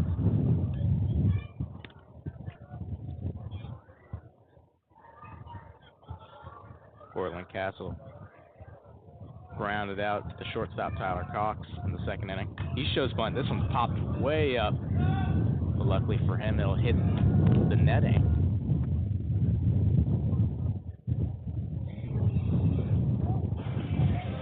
Cortland Castle last year was a pretty consistent starter behind the plate, but this season it's been a pretty even split among him and J.J. Kennett, who played last night. Kennett went 1 for 3. And the 1-1 pitch. There goes Jack Little, a throw over to second. In time. And that'll be the 3rd out of the inning. Bears get 1 runner on, but Jack Little gets caught stealing for the 3rd out, and the Bears come up empty-handed, and they trail 3-2. Stay informed and stay connected with Lariat TV News. Tune in to LTVN every Friday, your go-to source for everything happening on campus and around Waco. From breaking stories to exclusive interviews, we cover campus events, student life, sports updates, and more. By the students, for the students. Catch our latest broadcast every Friday afternoon on YouTube by searching Baylor Lariat TV News. Stay informed and stay connected. Hey there, Bears. Are you living your best life this year at Baylor? Well, we've got great news. The Baylor Roundup Yearbook has been right there with you, capturing those memories at every event. So don't forget to buy your 2022-23 Baylor Roundup Yearbook today and share your memories with friends and family for generations to come. But wait, did you already graduate? Don't worry, we've got you covered. We have yearbooks dating all the way back to 1896. So visit our website today at www.baylor.edu/roundup and order your copy. That's www.baylor.edu/ROUNDUP.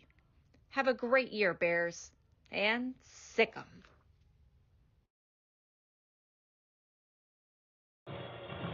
And we are back with Baylor baseball here at the Baylor Ballpark on the Brazos River. As we overlook it in right field. Bears came up empty-handed last inning. Jack Little opened up the inning with a hit by pitch, but he'd be the one to end that inning as he got caught stealing after a strikeout to Ty Johnson and Travis Sanders. And the Bears still trail the Houston Cougars 3-2. As the catcher Riley Jackson in the 9-hole will lead off this inning for the Cougars. Carson Bailey back out there. His first pitch will be fastball just low, clocked in at 90 miles an hour.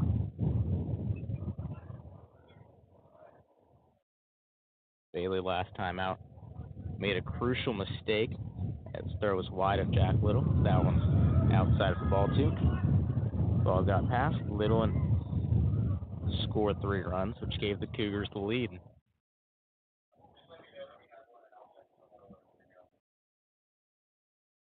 The 2-0 pitch inside for ball 3.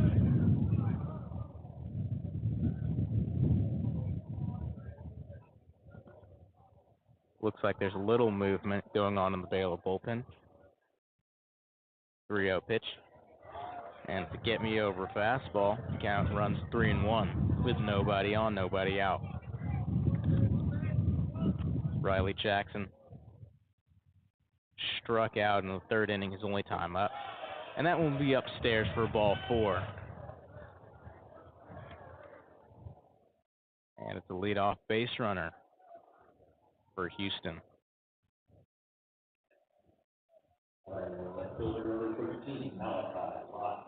Bailey's got to really settle down here. He gave up 2 hits and a walk in the 4th. Now here's a leadoff walk to Riley Jackson with the top of the lineup coming up. Now it's 73 pitches for the freshman. Malachi Lott bunts in, it's foul.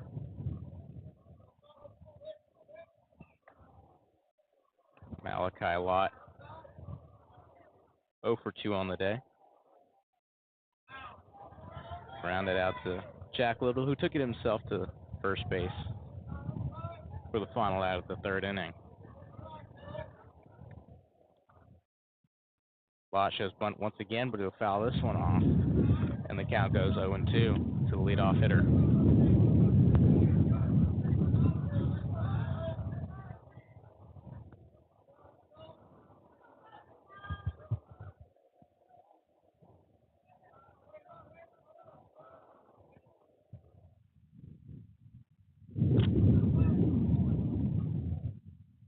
Swung on and missed. Got him on the breaking ball.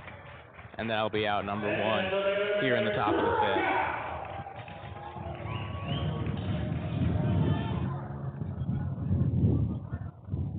Looks like he got him on the breaking ball.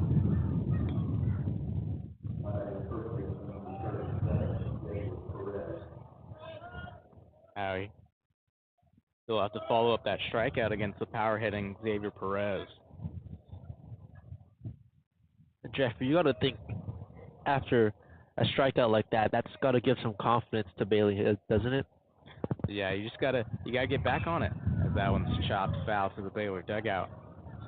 You know, it's just one mistake last inning really cost him all 3 runs, but you need to get back on it. That's the life of a pitcher. You can't really harp on, your past mistakes and miscues. We were talking about it, on the break after that 3-run top of the 4th. He probably should just eat it, as this one hit high into right field. Enzo Apodaca makes his way under it, and he'll make the catch. And that'll be out number 2. And to your point, short memory, as they say. You can't let one bad play turn into multiple bad plays. And another good job to get a guy in Perez who's been a big threat in the Cougar lineup out. 2 outs now, just 1 more to get out of this inning. Now the speedy Trey Broussard's up to bat with 2 outs, and Riley Jackson on first as he chops this one down the first base line, and it's fair. Jack Little will step on the bag for the 3rd out of this inning. And Bears will come back up to bat in the bottom of the 5th, still trailing 3-2. Hey Bears! Are you a freshman or senior? Freshman and senior portraits are now being scheduled. Watch your Baylor email for more information on how to reserve your sitting. Hey Bears! Are you a freshman or senior? Freshman and senior portraits are now being scheduled. Watch your Baylor email for more information on how to reserve your sitting. Hey Bears! Are you a freshman or senior? Freshman and senior portraits are now being scheduled. Watch your Baylor email for more information on how to reserve your sitting. Hey Bears! Are you a freshman or senior? Freshman and senior portraits are now being scheduled. Watch your Baylor email for more information on how to reserve your sitting. Hey Bears! Are you a freshman or senior? Freshman and senior portraits are now being scheduled. Watch your Baylor email for more information on how to reserve your sitting. Hey there, Bears. Are you living your best life this year at Baylor? Well, we've got great news. The Baylor Roundup Yearbook has been right there with you, capturing those memories at every event. So don't forget to buy your 2022-23 Baylor Roundup Yearbook today and share your memories with friends and family for generations to come. But wait, did you already graduate? Don't worry, we've got you covered. We have yearbooks dating all the way back to 1896. So visit our website.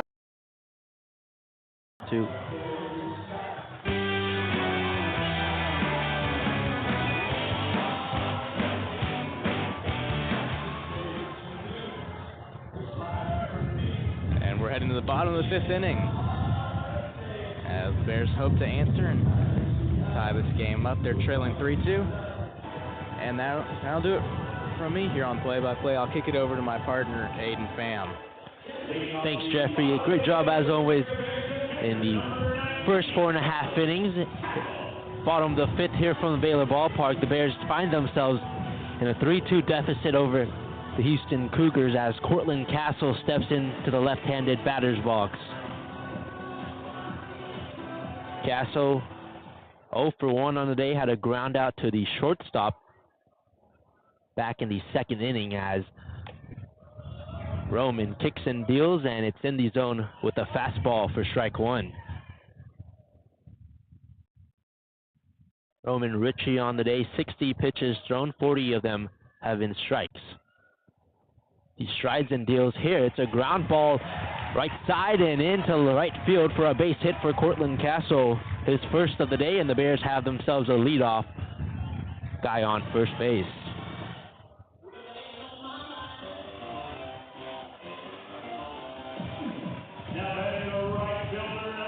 That sets up Enzo Apodaca, the senior, getting the start in right field today, batting .305. Laced a double in the top of the first. Will then head around to score. First pitch, he takes a big cut at it, and it curves foul along the third base line. No balls and 1 strike to Enzo Apodaca. 5 home runs on the year, 28 RBIs now with a base runner on first in Castle. Wavering his silver bat on his left shoulder, Roman deals home and misses in the opposite batter's box with a fastball at 92 miles an hour.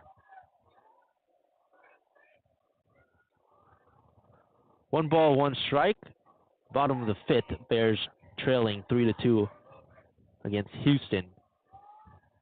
In the first ever meeting between the two programs as Big 12 opponents, has the 1-1 from Ritchie, breaking ball low and away.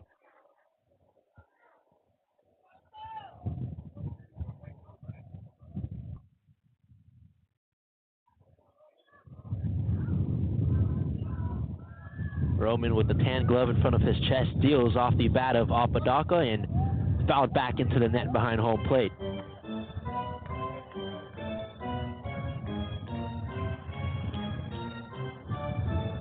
Two the count. A chilly day here at the Baylor Ballpark at 59 degrees, but the wind has it feeling like 50 degrees.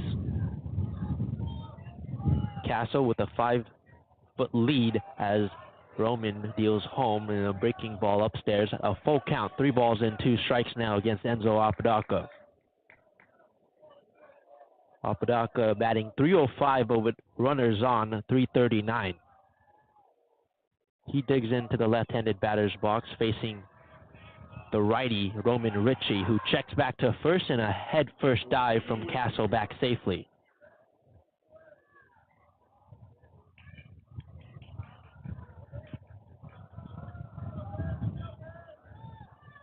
Working from the stretch, Roman Ritchie. The 3-2. Low on the fastball, and Apodaca will go to first on the walk. Castle moves to second, and here comes Wesley Jordan, the senior left fielder.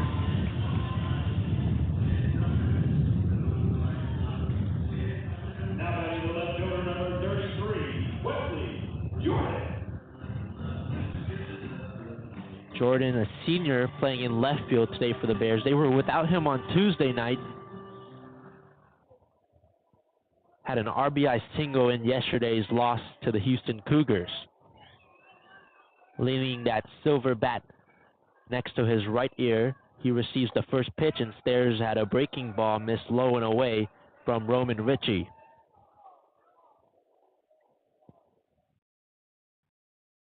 Jordan, an 11-game on-base streak, was hit by a pitch in his last at-bat. That was all the way back in the third inning. Came around and scored the lone run in the third. And Todd Whitting trots out there for a mound visit to talk things over with his junior pitcher, Roman Ritchie.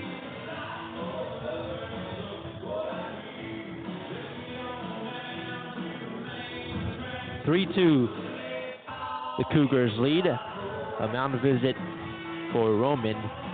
Looks like there's some action going on in the Cougar bullpen. It looks like a left-handed a left-handed pitcher going. A quick mound visit, and we're back to resume play. Wesley Jordan batting .297. Had a line out in the first, a hit by pitch in the third. 1 run scored so far today. And this is a guy in the lineup who can do a lot of damage. Already has 5 3-hit games this season alone. Against Oregon State, had a 445-foot 2-run homer. That was back in March at Globe Life Field.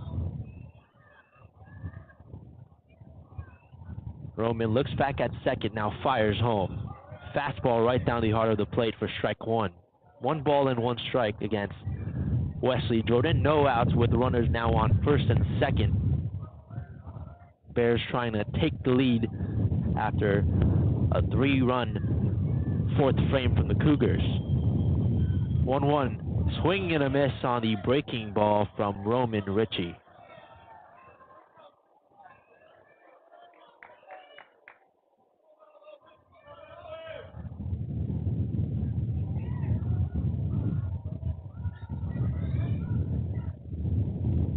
Jordan, 25 RBIs on the year as he stares at a breaking ball miss on the lower out corner of the strike zone. 2 balls, 2 strikes. Runners on first and second for Wesley Jordan. Castle on second, Apodaca on first. Roman deals, and it's chopped foul along the third base line.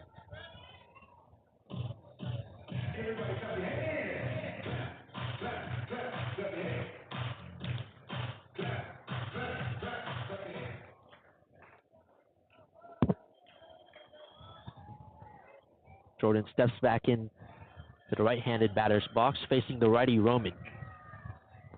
Tan glove in front of his chest, working from the stretch. Fires, high fly ball, deep in the center field, but it quickly dies as trotting up for it is Broussard. He reaches up, makes the grab for out number 1 of this 5th inning.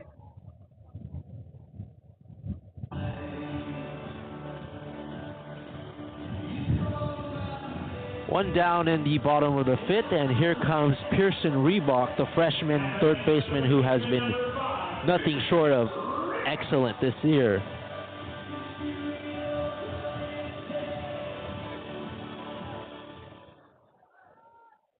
Reebok, the left-handed batter, batting .354 this year. Black bat wavering next to his left ear as the pitch from Roman low and in with an 89-mile-an-hour pitch.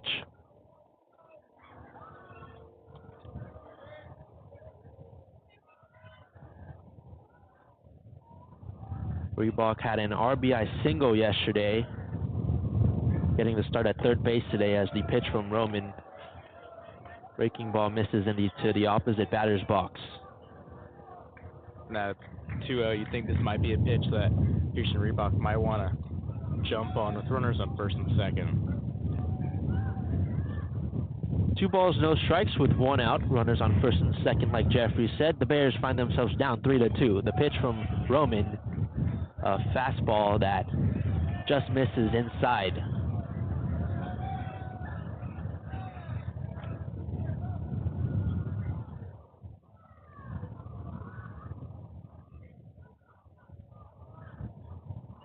Roman working from the stretch, looks back at second, now heaves it home. Get me over a fastball at 92 miles an hour. 3-1 the count. A good crowd here at the Baylor Ballpark with specks of red despite the freezing cold temperatures. 3-1. Fastball low and in, and bases are loaded. Reebok draws the walk, and here comes Hunter Simmons leading the Bears, batting .390. He already came through. Came through earlier in the game. The RBI double back in the 3rd inning.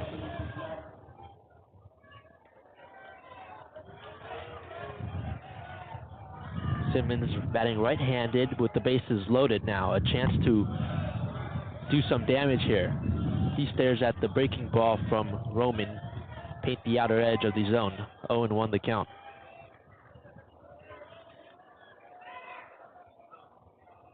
Was hit in the head in the 1st inning. RBI double in the 3rd. The 0-1. Breaking ball in the zone. 0-2 the count. Here, Mitch Thompson, this is the guy you want up to bat. He's hitting .471 with runners in scoring position, .667 with bases loaded, so you can assume that he's 2 for 3. No balls and 2 strikes. The pitch from Roman, a high fly ball, or rather a pop-up, and shifting to his left is Perez, who reaches up and makes the grab. 2 down now in the bottom of the 5th.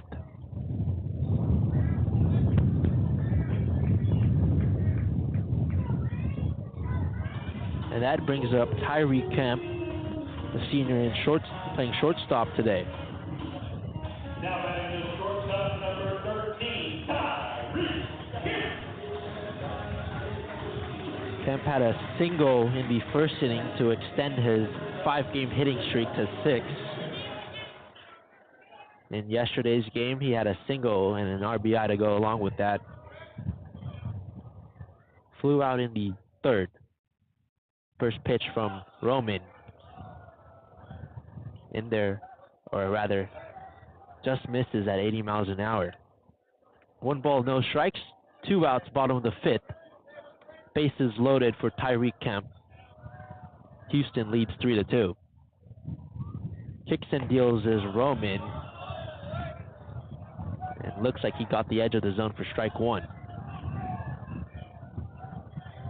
Looks like the Bears have been looking at a lot of pitches in the zone today, and they've gone fishing a couple times, swinging at breaking balls that were in the dirt. Reebok chops one back to Roman, who races over to get the put out himself, tosses the ball back on the mound with some looks like frustration. But the Bears leave the bases loaded, scored no runs in the bottom of the 5th, down 3-2. To the 6th inning we go. This is Baylor Baseball on Baylor Lariat Radio. Stay informed and stay connected with Lariat TV News.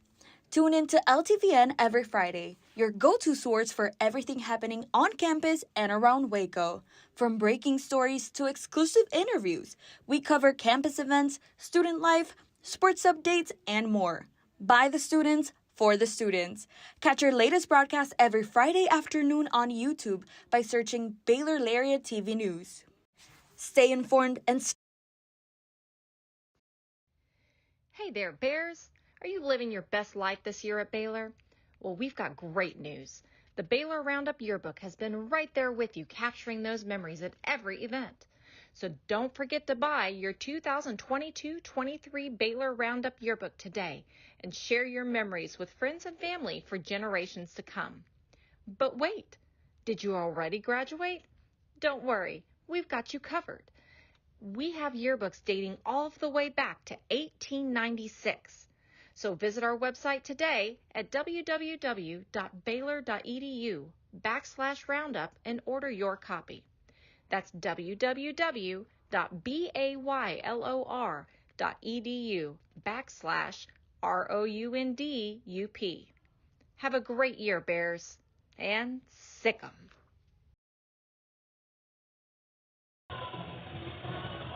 Back from the Baylor Ballpark, Houston and Baylor on this Saturday afternoon in Game 2 of this weekend series. Aidan, Pham, and Jeffrey Cohen with you on a windy and chilly Saturday here in Waco. Bears left the bases loaded in the 5th inning, and now on top of the 6th, Aaron Lugo gets things started as he skies one in a right field, but no trouble from Apodaca. 1 out, top of the 6th.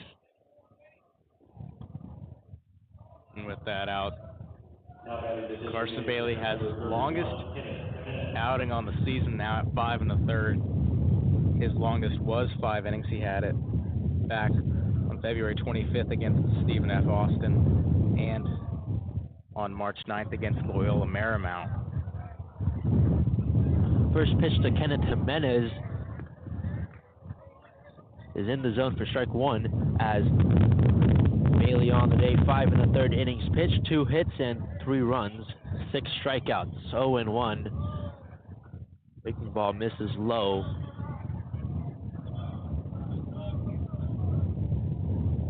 Mendez had a ground out in the 2nd and drew a walk in the 4th. Carson Bailey deals. It's chopped on the ground as Reebok racing over and throws to Little for out number 2.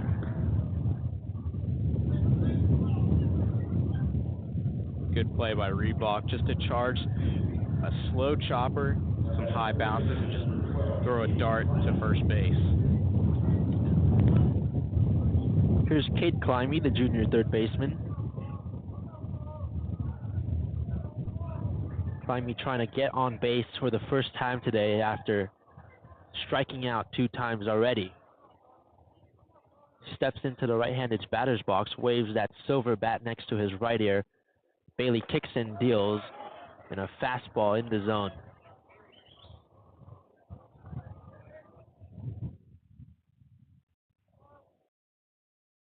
Climby, the transfer out of Blinn Junior College. And the pitch from Bailey looks like got a piece of Climby. Bent down for a second.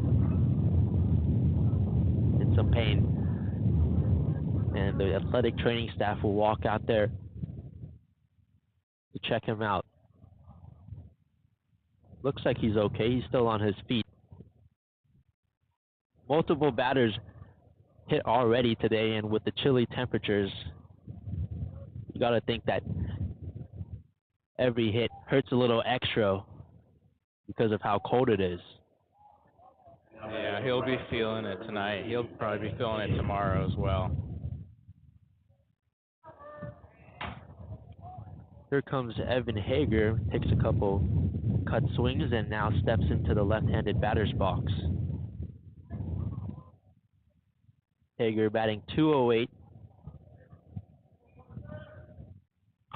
Takes a cut at the first pitch he sees. It's popped up in the air, and Reebok able to get under it to make the grab. So the Cougars leave one stranded, still lead 3-2, and to the bottom of the 6th we go.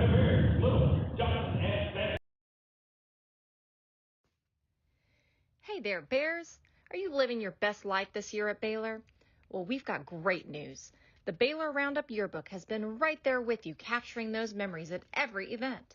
So don't forget to buy your 2022-23 Baylor Roundup Yearbook today and share your memories with friends and family for generations to come. But wait, did you already graduate? Don't worry, we've got you covered. We have yearbooks dating all the way back to 1896. So visit our website today at www.baylor.edu/roundup and order your copy.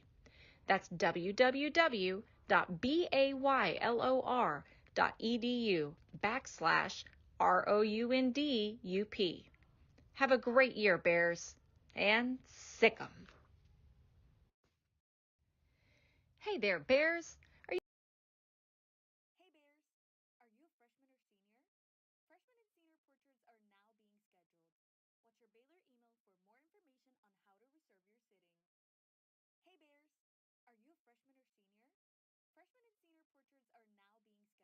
Watch your Baylor email for more information on how to reserve your sitting. Hey there, Bears. Are you living your best life this year at Baylor? Well, we've got great news. The Baylor Roundup Yearbook has been right there with you, capturing those memories at every event. So don't forget to buy your 2022-23 Baylor Roundup Yearbook today and share your memories with friends and family for generations to come. But wait, did you already graduate? Don't worry, we've got you covered. We have yearbooks dating all the way back to 1896. So visit our website today at www.baylor.edu/roundup and order your copy. That's www.baylor.edu/ROUNDUP. Have a great year, Bears, and sick 'em.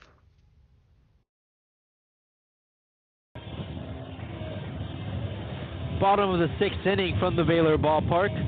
A new pitcher on the mound for Houston. It's number 40, Chris Perez. And for the rundown, I'll toss it over to my broadcast partner, Jeffrey Cohen. Thank you, Aidan. The freshman left-hander out of Taylor, Texas, Chris Perez, coming into this game with a 3.38 ERA, 150 WHIP, and 13 1/3 innings of work. He's allowed 9 runs on 11 hits, has 14 Ks to 9 walks. Has only allowed 1 extra base hit all season. Jack Little steps into the batter's box, and the strike from Roman in and out of the glove of Jackson. Little hitless in his last 7 at-bats. Got on base after being hit by a pitch, but was caught stealing. As the pitch from Perez breaking, or rather the fastball, low and in.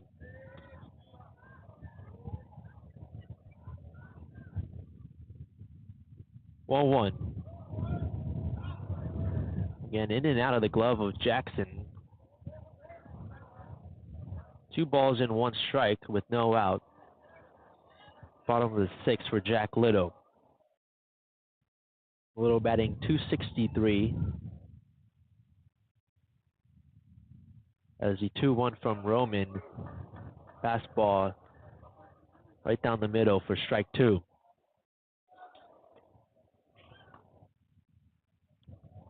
Cougars trying to win their 6th straight win over Baylor, as Little fouls the pitch fastball from Perez. Yeah, the Cougars swept the Bears in Houston last year in that 3-game series.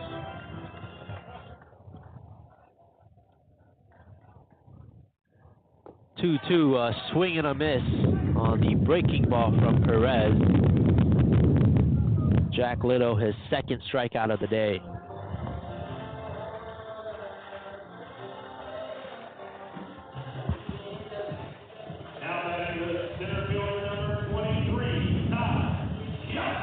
And here comes Ty Johnson. Johnson, the senior outfielder from Flower Mound, Texas. First pitch, Johnson chose bunt. The fastball just misses the zone for ball 1. Johnson was one of those guys who came over to Baylor from McLennan. Wasn't highly recruited out of high school, only had 3 offers, as the 1-0 from Perez gets by Jackson and into the backstop behind home plate. Yeah. Riley Jackson didn't even get a glove on that. I mean, he must have gotten crossed up there. 2 balls and no strikes with 1 out. It's the bottom of the 6th. Houston leads 3-2. The pitch from Perez. Fastball low and in, 3-0 the count. Johnson only 3 offers out of high school. McLennan was one of them. Helped that McLennan team reach the 2022 JUCO World Series. 3-0 upstairs with the fastball, and Johnson goes to first.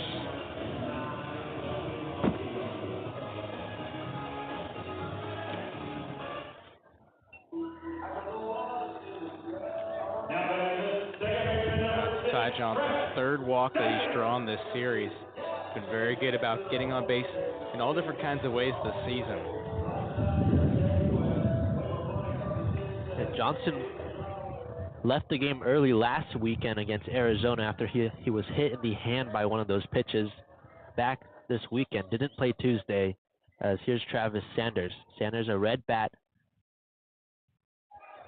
It is low, and it bounces off the glove of Jackson into the backstands, and Johnson heads to second.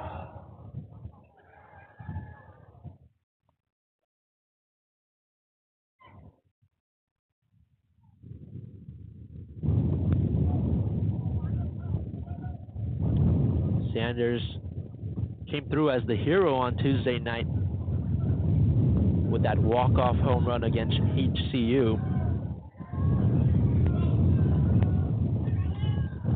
Hit a big 2-run double on Sunday a couple weeks ago against Kansas as he takes a fastball low and away for ball 2.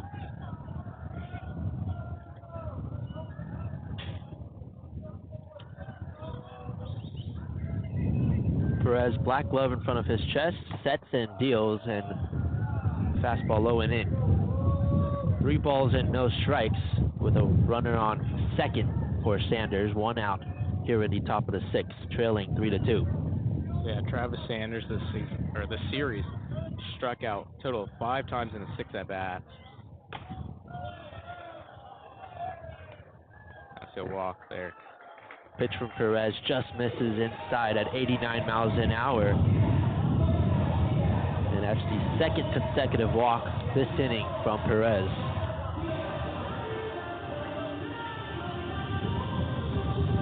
Bears really hoping to capitalize now after stranding the bases loaded last inning. Now they've got 2 runners on and only 1 out for Cortland Castle. And right after Castle, the lineup card will turn over and you'll have Anzo Apodaca. Cortland Castle, the veteran catcher, stares at a breaking ball low. Castle playing in his 117th career game. That's 2nd most on this Baylor roster. Splitting time with J.J. Kennett this season. As Perez checks back at 2nd, and Johnson sticks his foot back on the bag.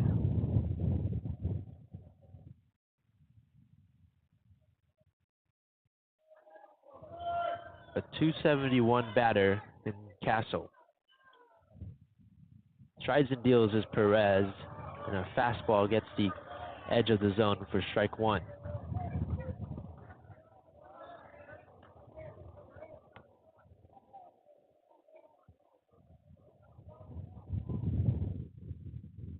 Johnson on 2nd, Sanders on 1st. The pitch, it's a high fly ball into left field. Lott back at the wall, it bounces off the wall. Johnson rounds 3rd, Sanders races over. It's an RBI double from Cortland Castle, and the Bears tied up at 3. That ball is absolutely laced in the left field. I think the wind had some effect on it, made it die down a little bit, but went over the head of the left fielder, Malachi Lott, and it hits off the bottom of the wall. And the Bears tie it up again. The pitching coach for Houston, quick out of the dugout. An RBI double from Cortland Castle. Ty Johnson scores. Sanders races over to 3rd. And that'll be the day for Chris Perez. In his first inning here, got a strikeout with Jack Little, 2 consecutive walks, and on that last at-bat, an RBI double to Cortland Castle. And with the new pitching change, we'll step aside. This is Baylor Baseball on Baylor Lariat Radio. Stay informed and stay connected with Lariat TV News. Tune in to LTVN every Friday, your go-to source for everything happening on campus and around Waco. From breaking stories to exclusive interviews, we cover campus events, student life, sports updates, and more. By the students, for the students. Catch our latest broadcast every Friday afternoon on YouTube by searching Baylor Lariat TV News. Hey there, Bears. Are you living your best life this year at Baylor? Well, we've got great news. The Baylor Roundup Yearbook has been right there with you, capturing those memories at every event. So don't forget to buy your 2022-23 Baylor Roundup Yearbook today and share your memories with friends and family for generations to come. But wait, did you already graduate? Don't worry, we've got you covered. We have yearbooks dating all the way back to 1896. So visit our website today at www.baylor.edu/roundup and order your copy. That's www.baylor.edu/ROUNDUP. Have a great year, Bears, and sick 'em. Stay informed and stay connected with Lariat TV News. Tune in to LTVN every Friday, your go-to source for everything happening on campus and around Waco. From breaking stories to exclusive interviews, we cover campus events, student life, sports updates, and more. By the students, for the students. Catch our latest broadcast every Friday afternoon on YouTube by searching Baylor Lariat TV News.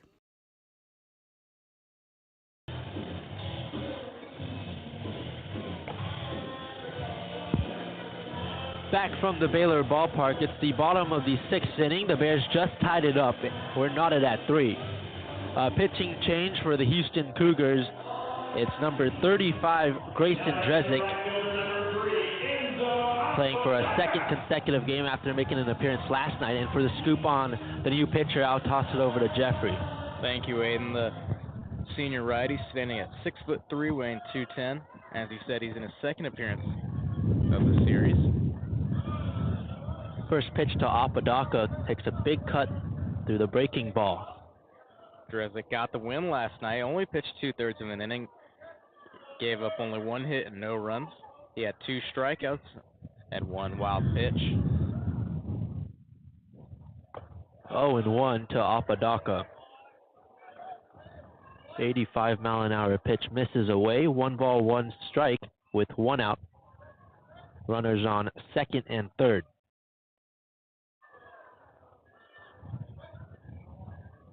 Drezik, the right-handed pitcher. This is Lace right back to Cox, the shortstop, for out number 2 of the inning.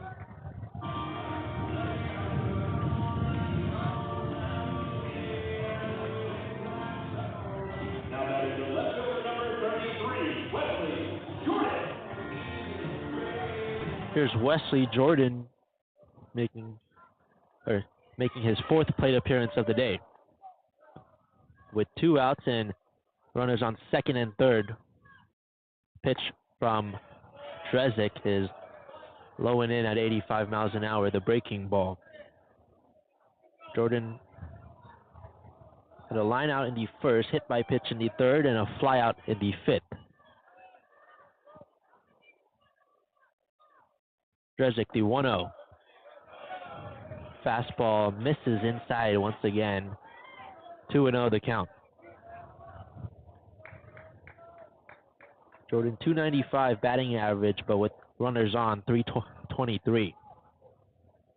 Sanders is on third. Castle is on second. 2-0. 2-0, a swing and a miss on the breaking ball from Drezik.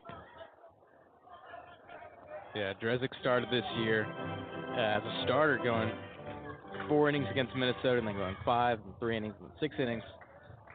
but since conference play, he's been moved to the bullpen, only going over 1 inning against Texas Tech. Drezik deals, and it's in the dirt. 3 balls and 1 strike, 2 outs in the bottom of the 6th. Bears and Cougars knotted at 3. Actually, I think that Texas Tech was his last start, and he was moved to the bullpen after that. 3-1 breaking ball misses in, and the bases are loaded as Wesley Jordan draws the walk.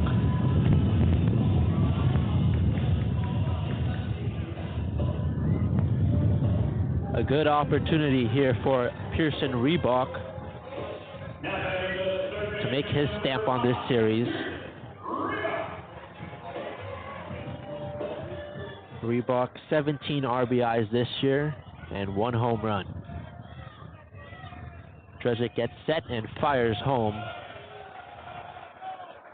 Fastball just misses away. Reebok batting left-handed, a .354 batter.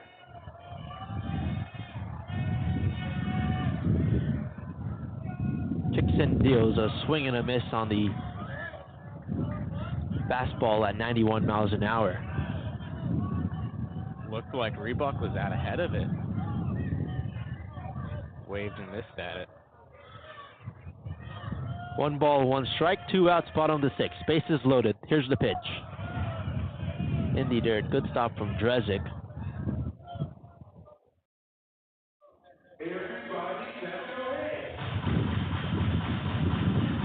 Reebok a ground out in the 1st, struck out in the 3rd, and was walked in the 5th.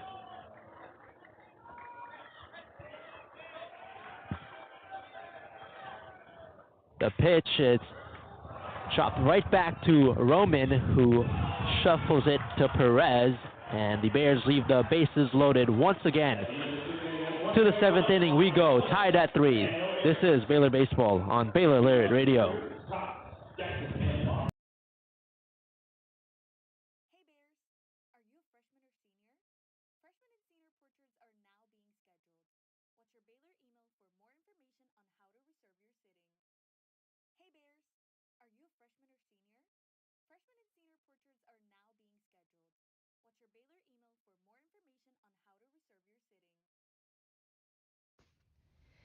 Hey there, Bears! Are you living your best life this year at Baylor? Well, we've got great news. The Baylor Roundup Yearbook has been right there with you, capturing those memories at every event. So don't forget to buy your 2022-23 Baylor Roundup Yearbook today and share your memories with friends and family for generations to come. But wait, did you already graduate? Don't worry, we've got you covered. We have yearbooks dating all the way back to 1896. So visit our website today at www.baylor.edu/roundup and order your copy. That's www.baylor.edu/ROUNDUP. Have a great year, Bears, and sick 'em. Hey there, Bears! Are you living your best life this year at Baylor? Well, we've got great news. The Baylor Roundup Yearbook has been right there with you, capturing those memories at every event. So don't forget to buy your 2022-23 Baylor Roundup Yearbook today and share your memories with friends and family for generations to come. But wait, did you already graduate? Don't worry, we've got you covered. We have yearbooks dating all the way back to 1896. So visit our website today at www.baylor.edu/roundup and order your copy. That's www.baylor.edu/ROUNDUP. Have a great year, Bears, and sick 'em.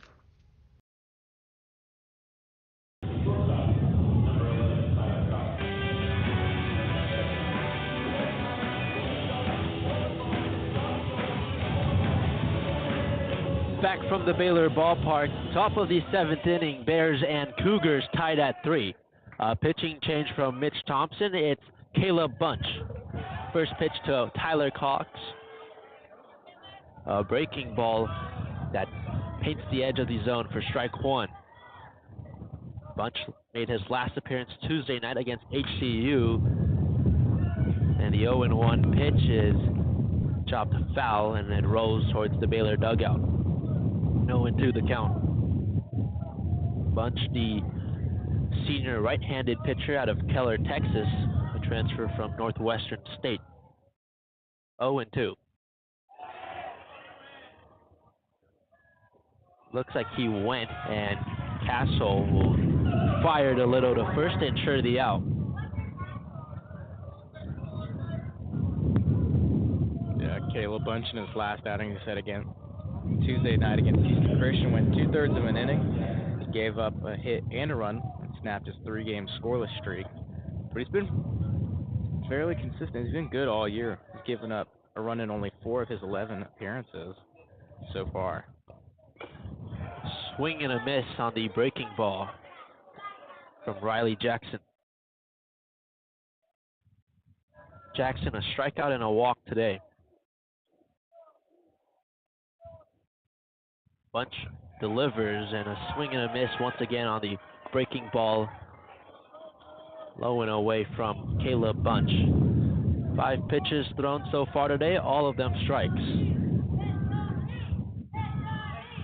The righty Bunch gets set and fires a check swing uphill down to first as he went, and it's the first strikeout of the day for Caleb Bunch. Yeah, he's got 2 check swings already and 2 strikeouts. He was a big strikeout guy last season with Northwestern State. Struck out 40 across 45 and a third and allowed 16 walks as second team all-conference relief pitcher. Malachi Lott, the new batter, stares at the first pitch from Bunch. A fastball misses low and away. Bunch working quick now, delivers, and once again low at 88 miles an hour. 2 balls, no strikes with 2 outs here in the top of the 7th, tied at 3. Houston and Baylor. With a tan glove in front of his face, gets set. This one roped into right field, but it curves foul and lands on the berm.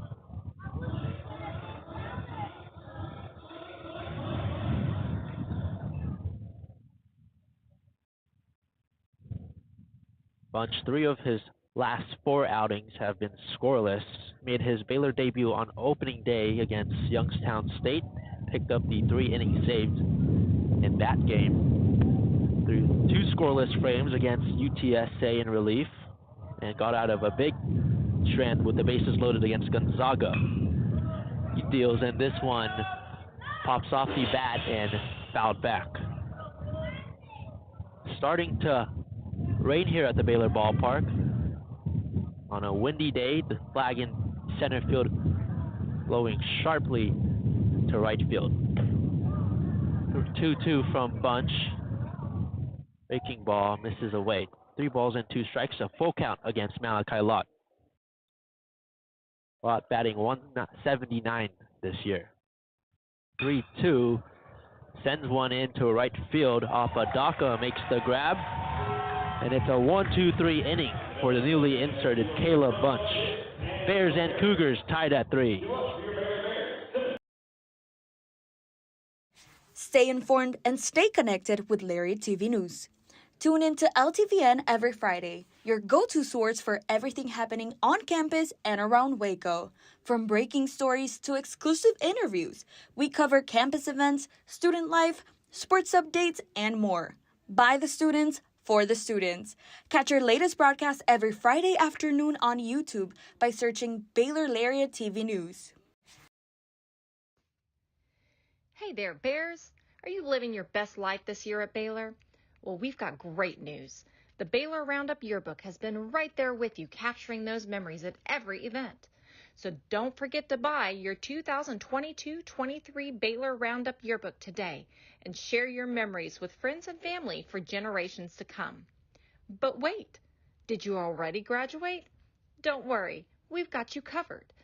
We have yearbooks dating all the way back to 1896.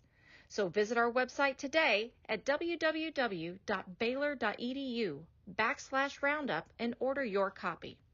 That's www.baylor.edu/ROUNDUP. Have a great year, Bears, and sick 'em.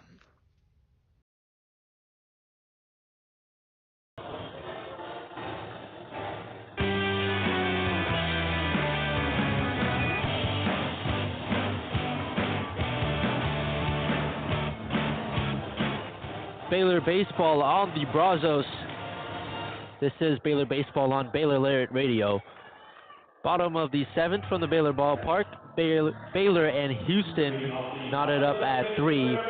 Hunter Simmons, Tyreek Kemp, and Jack Little due up for the Bears, trying to take the lead.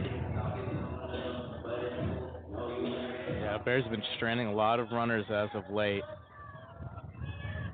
2 different innings they've stranded bases loaded. Simmons rolls one to the third baseman Climby, who fields and fires over to Perez. A quick out in this inning for Drezik.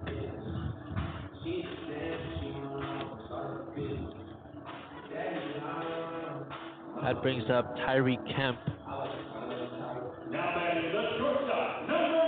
Kemp, the senior shortstop, an RBI single in the first inning, fly out and a ground out in his last 2 at-bats.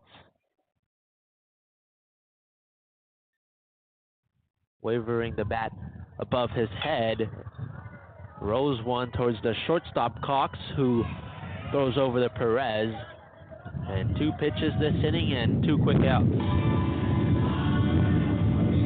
Well, you can't really draw it much better than what Drezik's done so far.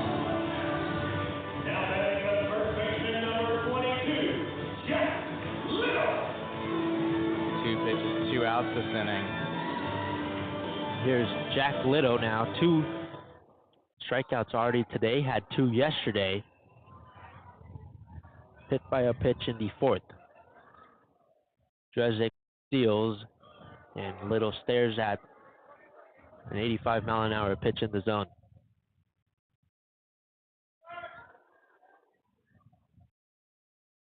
With a gray glove in front of his face, Drezik kicks and deals. Gets the outer edge of the zone. 0-2 the count with 2 outs now in the bottom of the 7th. The 0-2. Skips to the plate and bounces off the mask of Jackson, and it rolls towards the Baylor dugout. Yeah, that ball hit the dirt way ahead of home plate. That was about 6 to 12 inches in front of the plate. 1-2 from Drezik. Fastball low and in. 2 balls, 2 strikes now, and 2 outs for number 22, Jack Little.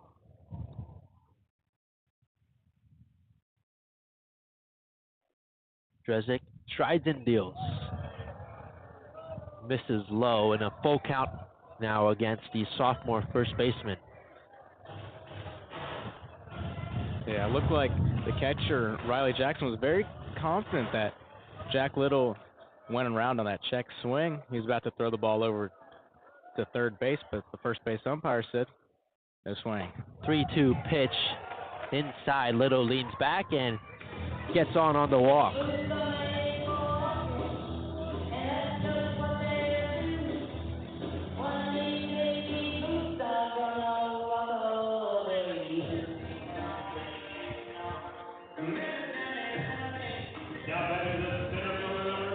Sets up Ty Johnson now, the center fielder. He's a left-handed batter facing the righty, Drezik.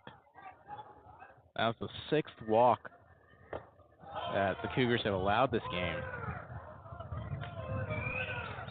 Low fastball from Drezik to Johnson. Yeah, a lot of these Baylor at-bats have not resulted in balls in play. Like I just said, 6 walks, 7 strikeouts for the Bears today. 1-0, a breaking ball down and away. 2 balls, no strikes with 2 outs. Bottom of the 7th, Baylor and Cougars. The Cougars tied at 3 with a runner on first. That's Jack Little. Silver bat for Johnson, who hits a hard-hit ground ball to the shortstop, able to fall in front of it as Cox fires over to Perez for the 3rd out of the inning. And to the 8th inning we go. Baylor and Houston tied at 3.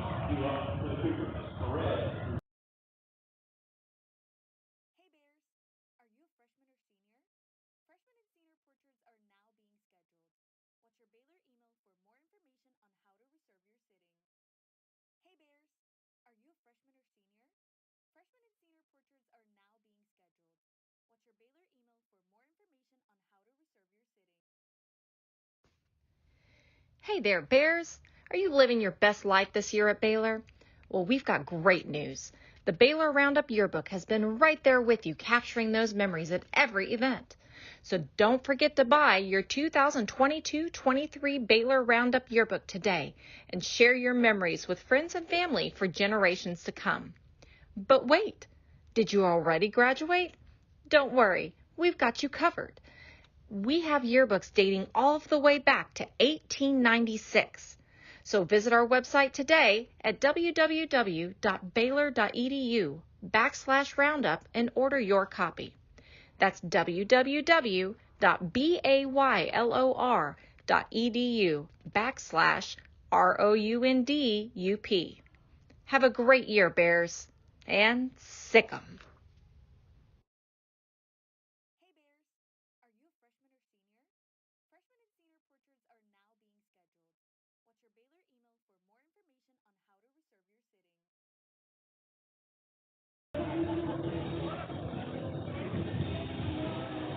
Baylor and Houston in this weekend series. Bears continuing their 5-game homestand this weekend. 3-3 the score in the top of the 8th. Bears scored 1 run in the 1st and the 3rd, along with the 6th. The Cougars, on the other hand, 3 runs in the 4th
Hey there, Bears. Are you living your best life this year at Baylor? Well, we've got great news. The Baylor Roundup Yearbook has been Okay, right this there is the with you, worst case capturing scenario. those We go memories to at extra every innings. event. So don't forget to buy your 2022-23 Baylor Roundup Yearbook today and share your memories with friends and family for generations to come. But Okay. wait, Is this the did same you guy? already graduate? Looks like a Don't different- worry, oh, wait. we've got you covered. I think it's the We same have guy. yearbooks dating all the way back to 1896. So visit our website today at www.baylor.edu/roundup and order your copy. That's www.baylor.edu/ROUNDUP. Have a great year, Bears, and sick 'em. Hey there, Bears. Are you living your best life this year at Baylor? Well, we've got great news. The Baylor Roundup Yearbook has been right there with you, capturing those memories at every event. So don't forget to buy your 2022-23 Baylor Roundup Yearbook today and share your memories with friends and family for generations to come. But wait, did you already graduate? Don't worry, we've got you covered. We have yearbooks dating all the way back to 1896. So visit our website today at www.baylor.edu/roundup and Tied at 3, it's the bottom of the 8th from the Baylor Ballpark. Travis Sanders, Cortland Castle, and Enzo Apodaca due up for Baylor. Sanders will lead things off. Looking for his first hit of the day. 2 strikeouts and a walk for Sanders. Drezik stays out there, delivers, and a fastball away. Strike 1. Yeah, Bears looking to break this tie sooner rather than later. We're in the bottom of the 8th. Tries and deals. It's roped into left field. Climby fires, and it's not in time. Sanders reaches, and rather that ball was roped. It bounced off the glove of the shortstop Cox and rode over to the third baseman Climby. Yeah, that was supposed to be highlight play. Sports Center top 10 kind of play. Just bounced out of the glove over to Climbing. Third base's throw is not in time, and the Bears have a lead base runner. It's going to go down as a single for Travis Sanders. Sets up Cortland Castle on his last at-bat, had a RBI double. Drezik checks back to first. Sliding back safely is Sanders. Castle batting .286. 2 hits today, a single in the 5th and a double in the 6th. Pickoff attempt to first for Drezik.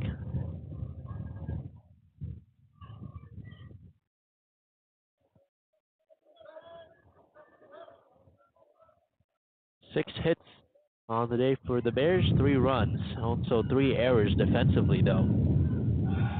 Drezik pickoff attempt to first, sliding back head first is Sanders.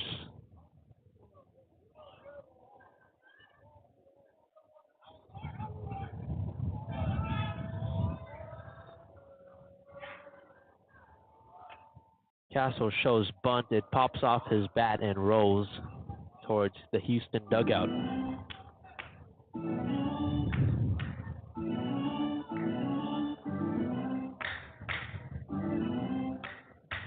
.26 pitches thrown for Drezik, 13 strikes, 13 balls.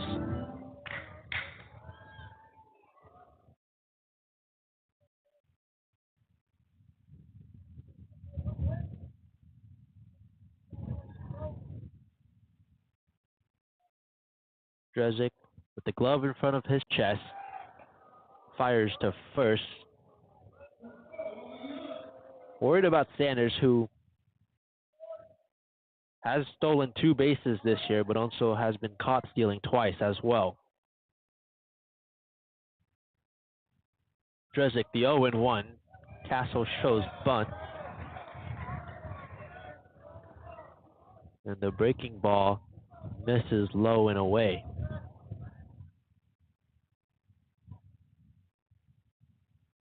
One ball, one strike, no outs in the bottom of the 8th. A base runner on first. Castle looking for his 3rd hit of the day. The 1-1 shows bunt. It rolls along the first baseline, but shifts foul. Yeah, it was fair, good chunk of the way, but just rolling a little foul, and Perez will play it foul, and count goes to 1-2. 1 ball, 2 strikes against Cortland Castle. 5 RBIs this year. No home run yet.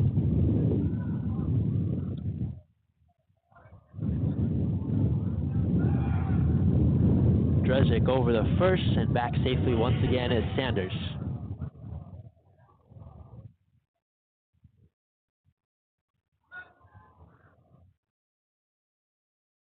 Drezick looks down at his wrist, now gets set, strides and deals, and in the dirt low and away at 84 miles an hour. Jackson, the catcher, had to reach out for that one.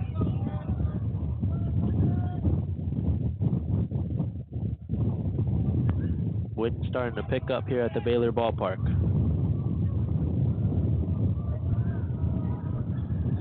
2-2 from Drezick. Fastball froze Castle, and that is the first strikeout of this inning.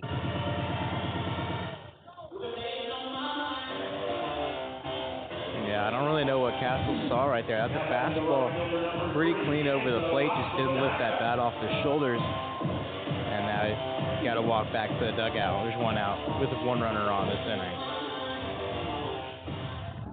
Brings up Enzo Apodaca at the top of the Baylor lineup.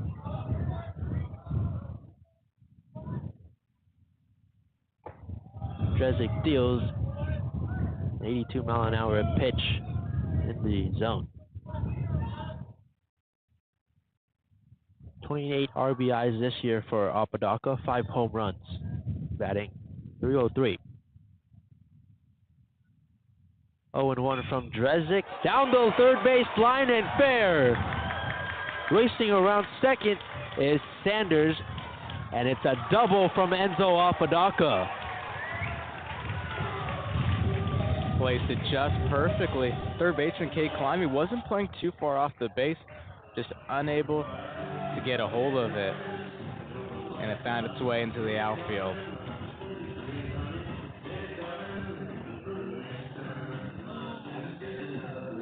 Runners on second and third, and here comes Wesley Jordan. A chance to give the Bears a lead. Now batting the left fielder, number 33, Wesley Jordan. Jordan got on twice today. One of them was a hit by pitch, the second a walk. Leans his silver bat on his right shoulder. Drezick gets the communication, infield shifts in. Fires home, and a fastball low and in. Yeah, if you're the Bears looking back on this game, you just really hope that this inning has a different turnout. They've stranded 10 runners this game. And they've got 2 runners in scoring position, only 1 out. Swing and a miss from Jordan on the breaking ball from Drezick.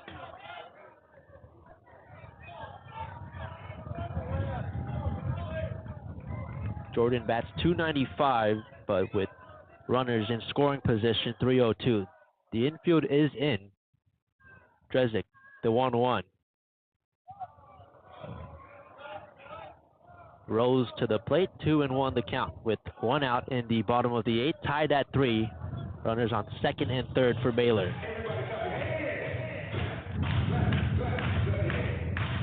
Wesley Jordan, the batter. With the infield in, you just really need Wesley Jordan to get a hold of one. A really hard ground ball could find its way to the outfield. 2-1, and the fastball in the zone. 2-2 now, the count.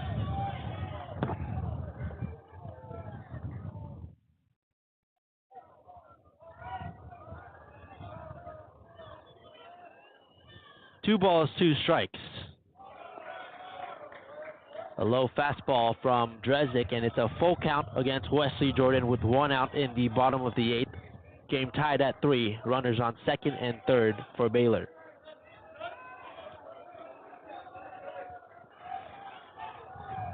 Three balls, 2 strikes. Drezik gets set and heaves it home and rolled. Picked up by Climby. Throw home is in time.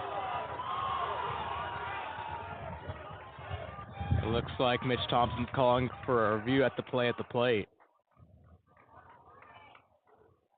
It was a hard hit ground ball down the third baseline. Climby picked it up and fired it to Jackson at home. Sanders was the base runner, slid head first, and the home plate umpire Jason Millsap made the call that it was in time. They'll take a look at it as requested by Mitch Thompson. And as they look at it, we'll step aside. The call when we come back. Baylor and Houston tied at 3. Stay informed and stay connected with Lariat TV News. Tune in to LTVN every Friday, your go-to source for everything happening on campus and around Waco. From breaking stories to exclusive interviews, we cover campus events, student life, sports updates, and more. By the students, for the students. Catch our latest broadcast every Friday afternoon on YouTube by searching Baylor Lariat TV News. Hey there, Bears. Are you living your best life this year at Baylor? Well, we've got great news. The Baylor Roundup Yearbook has been right there with you, capturing those memories at every event. So don't forget to buy your 2022-23 Baylor Roundup Yearbook today and share your memories with friends and family for generations to come. But wait, did you already graduate? Don't worry, we've got you covered. We have yearbooks dating all the way back to 1896. So visit our website today at www.baylor.edu/roundup and order your copy. That's www.baylor.edu/ROUNDUP. Have a great year, Bears, and sick 'em. Hey Bears, are you a freshman or senior? Freshman and senior portraits are now being scheduled. Watch your Baylor email for more information on how to reserve your sitting. Hey there, Bears. Are you living your best life this year at Baylor? Well, we've got great news. The Baylor Roundup Yearbook has been right there with you, capturing those memories at every event. So don't forget to buy your 2022-23 Baylor Roundup Yearbook today and share your memories with friends and family for generations to come. But wait, did you already graduate? Don't worry, we've got you covered. Back from the Baylor Ballpark after a close play at home plate, they took a look at it, and call is confirmed he is out at home. Yeah, a similar play from last night. Just a high throw to the catcher, Riley. He was able to come down with the tag in time. And there will be 2 outs in this inning. And a mound visit for Houston. As it stands now, Jordan is on first and Apodaca on third. The batter would be Pearson Reebok. Yeah, it looks like that'll do it for Drezik. He goes 2 1/3 with only allowing 2 hits and no runs. Did give up 2 walks and had 1 strikeout. And with the pitching change, we'll step aside. Action from the Baylor Ballpark resumes when we come back. Baylor and Houston tied at 3.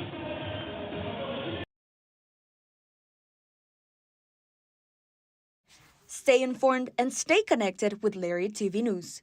Tune in to LTVN every Friday, your go-to source for everything happening on campus and around Waco. From breaking stories to exclusive interviews, we cover campus events, student life, sports updates, and more. By the students, for the students. Catch our latest broadcast every Friday afternoon on YouTube by searching Baylor Lariat TV News. Hey there, Bears. Are you living your best life this year at Baylor? Well, we've got great news. The Baylor Roundup Yearbook has been right there with you, capturing those memories at every event. So don't forget to buy your 2022-23 Baylor Roundup Yearbook today and share your memories with friends and family for generations to come. But wait, did you already graduate? Don't worry, we've got you covered. We have yearbooks dating all the way back to 1896. So visit our website today at www.baylor.edu/roundup and order your copy. That's www.bor.edu/ROUNDUP. Have a great year, Bears, and sick 'em. Stay informed and stay connected with Lariat TV News. Tune in to LTVN every Friday, your go-to source for everything happening on campus and around Waco. From breaking stories to exclusive interviews, we cover campus events, student life, sports updates, and more. By the students, for the students. Catch your latest broadcast.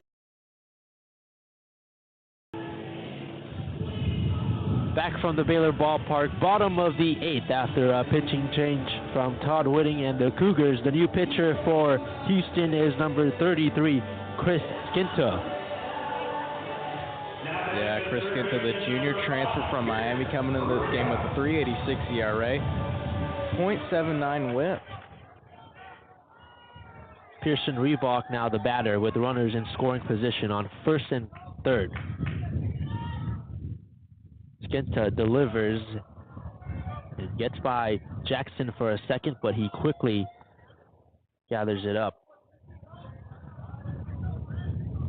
Skinta only needing to get one out. He has runners on the corners right now with 2 outs. 1 ball, no strikes, 2 outs, bottom of the 8th. Runners on first and third. Deals and it hooks foul.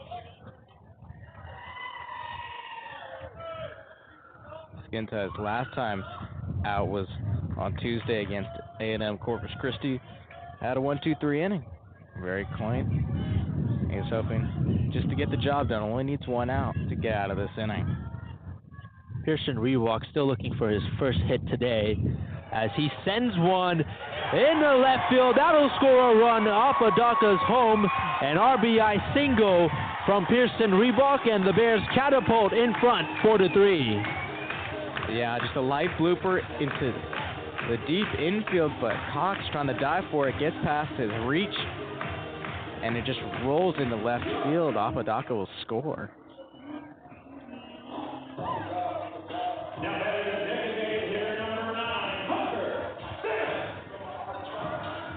Baylor in front 4-3, and the new batter, Hunter Simmons, looking to extend that lead. Runners on first and second. Jordan on second, Reebok on first. Simmons, the right-handed batter, swings and misses at a breaking ball from Chris Skinta.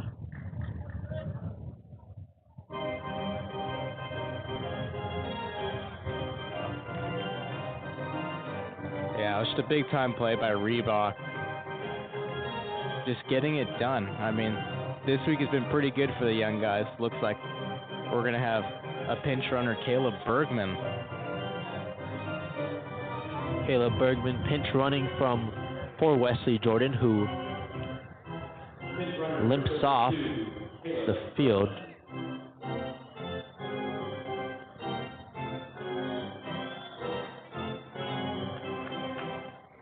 Pearson Reebok's RBI single gave the Bears a lead. Reebok also had an RBI single last night. 0-1 the count. 2 outs. Bears lead 4-3 with runners on first and second. Simmons takes a cut at the breaking ball from Skinta.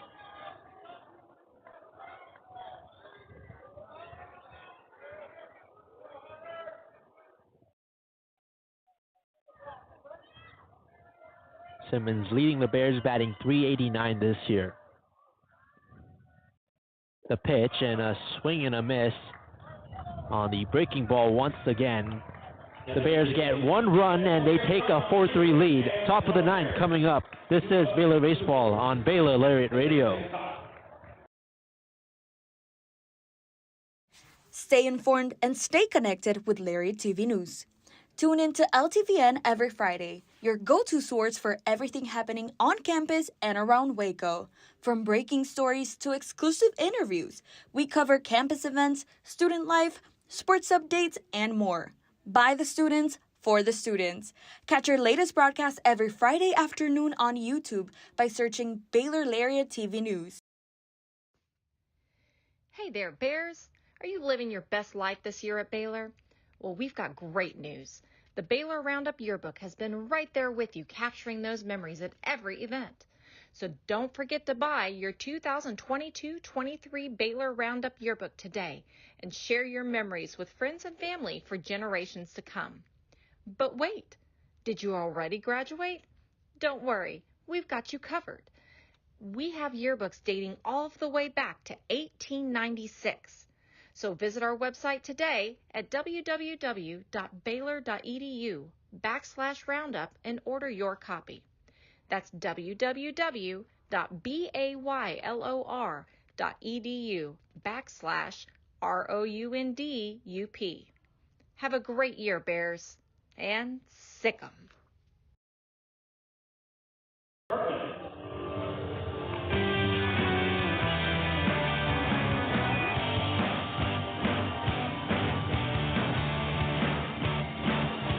Top of the ninth inning from the Baylor Ballpark. The Bears a 4-3 lead over Houston. Looking to snap the Cougars' 6-game win streak over Baylor. In their series last year, the Cougars swept Baylor as well. Bunch back out there for another innings of work. His first pitch to Cade Climby is a breaking ball, low and away. Climby, Hager, and Cox due up for the Cougars. Climby deals an 81-mile-an-hour pitch that just misses the zone away.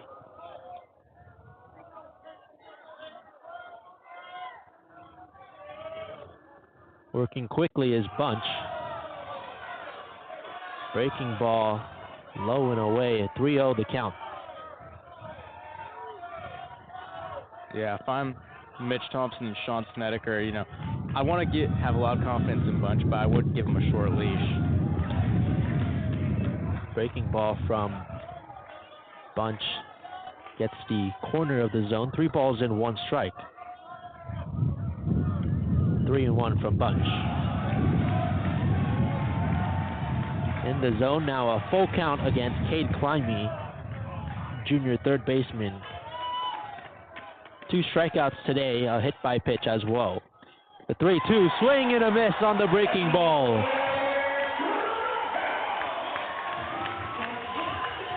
What a way to fight back. He's down 3-0 early in the count. Took a second. Gotta get me over fastball for strike 1, and then 2 more strikes, and 1 down in the top of the 9th. And with 1 out in the top of the 9th, Bears lead 4-3. Here comes Evan Hager. Caleb Bunch, 29 pitches so far, 20 of them strikes. He fires home, and a breaking ball misses low, 1-0 the count.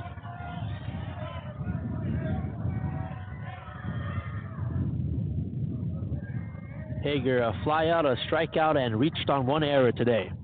Pitch from Bunch. Fastball in the zone for strike 1. Yeah, you could hear in the ballpark with every strike, anticipation from this crowd just keeps on growing and growing. With the tan glove in front of his face, Bunch gets set, strides, and deals. Delivers a breaking ball that just misses down. That looked like a good pitch to me. It looked like just got the knees, but I guess it just dropped below. 2 balls, 1 strike, 1 out. Bunch delivers, skied in the air, and it'll twist foul on the left side of Baylor Ballpark.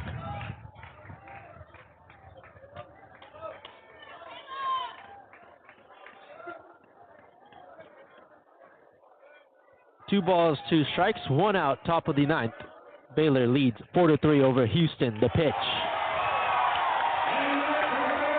Got him looking.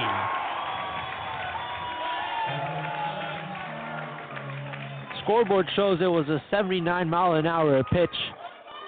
And that's 2 up and 2 down so far for Bunch in this 9th inning.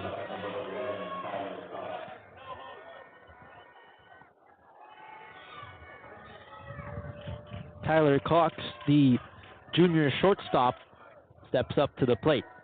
Bunch strides and deals. In the zone for strike 1. Cox, a .231 batter, 0 for 3 today. Lifts one in the air and it curves foul on the right side. 0-2 the count.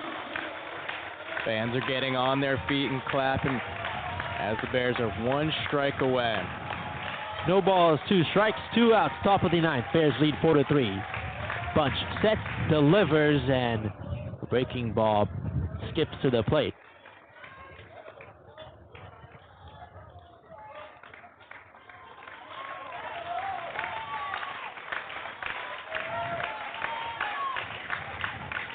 Bunch, the 1-2. Rolled on the ground, picked up by Sanders over to Little for the 3rd out of the 9th. Bears take this one 4-3 over Houston. They snap the Cougars' 6-game win streak over them, and this series is tied 1-1.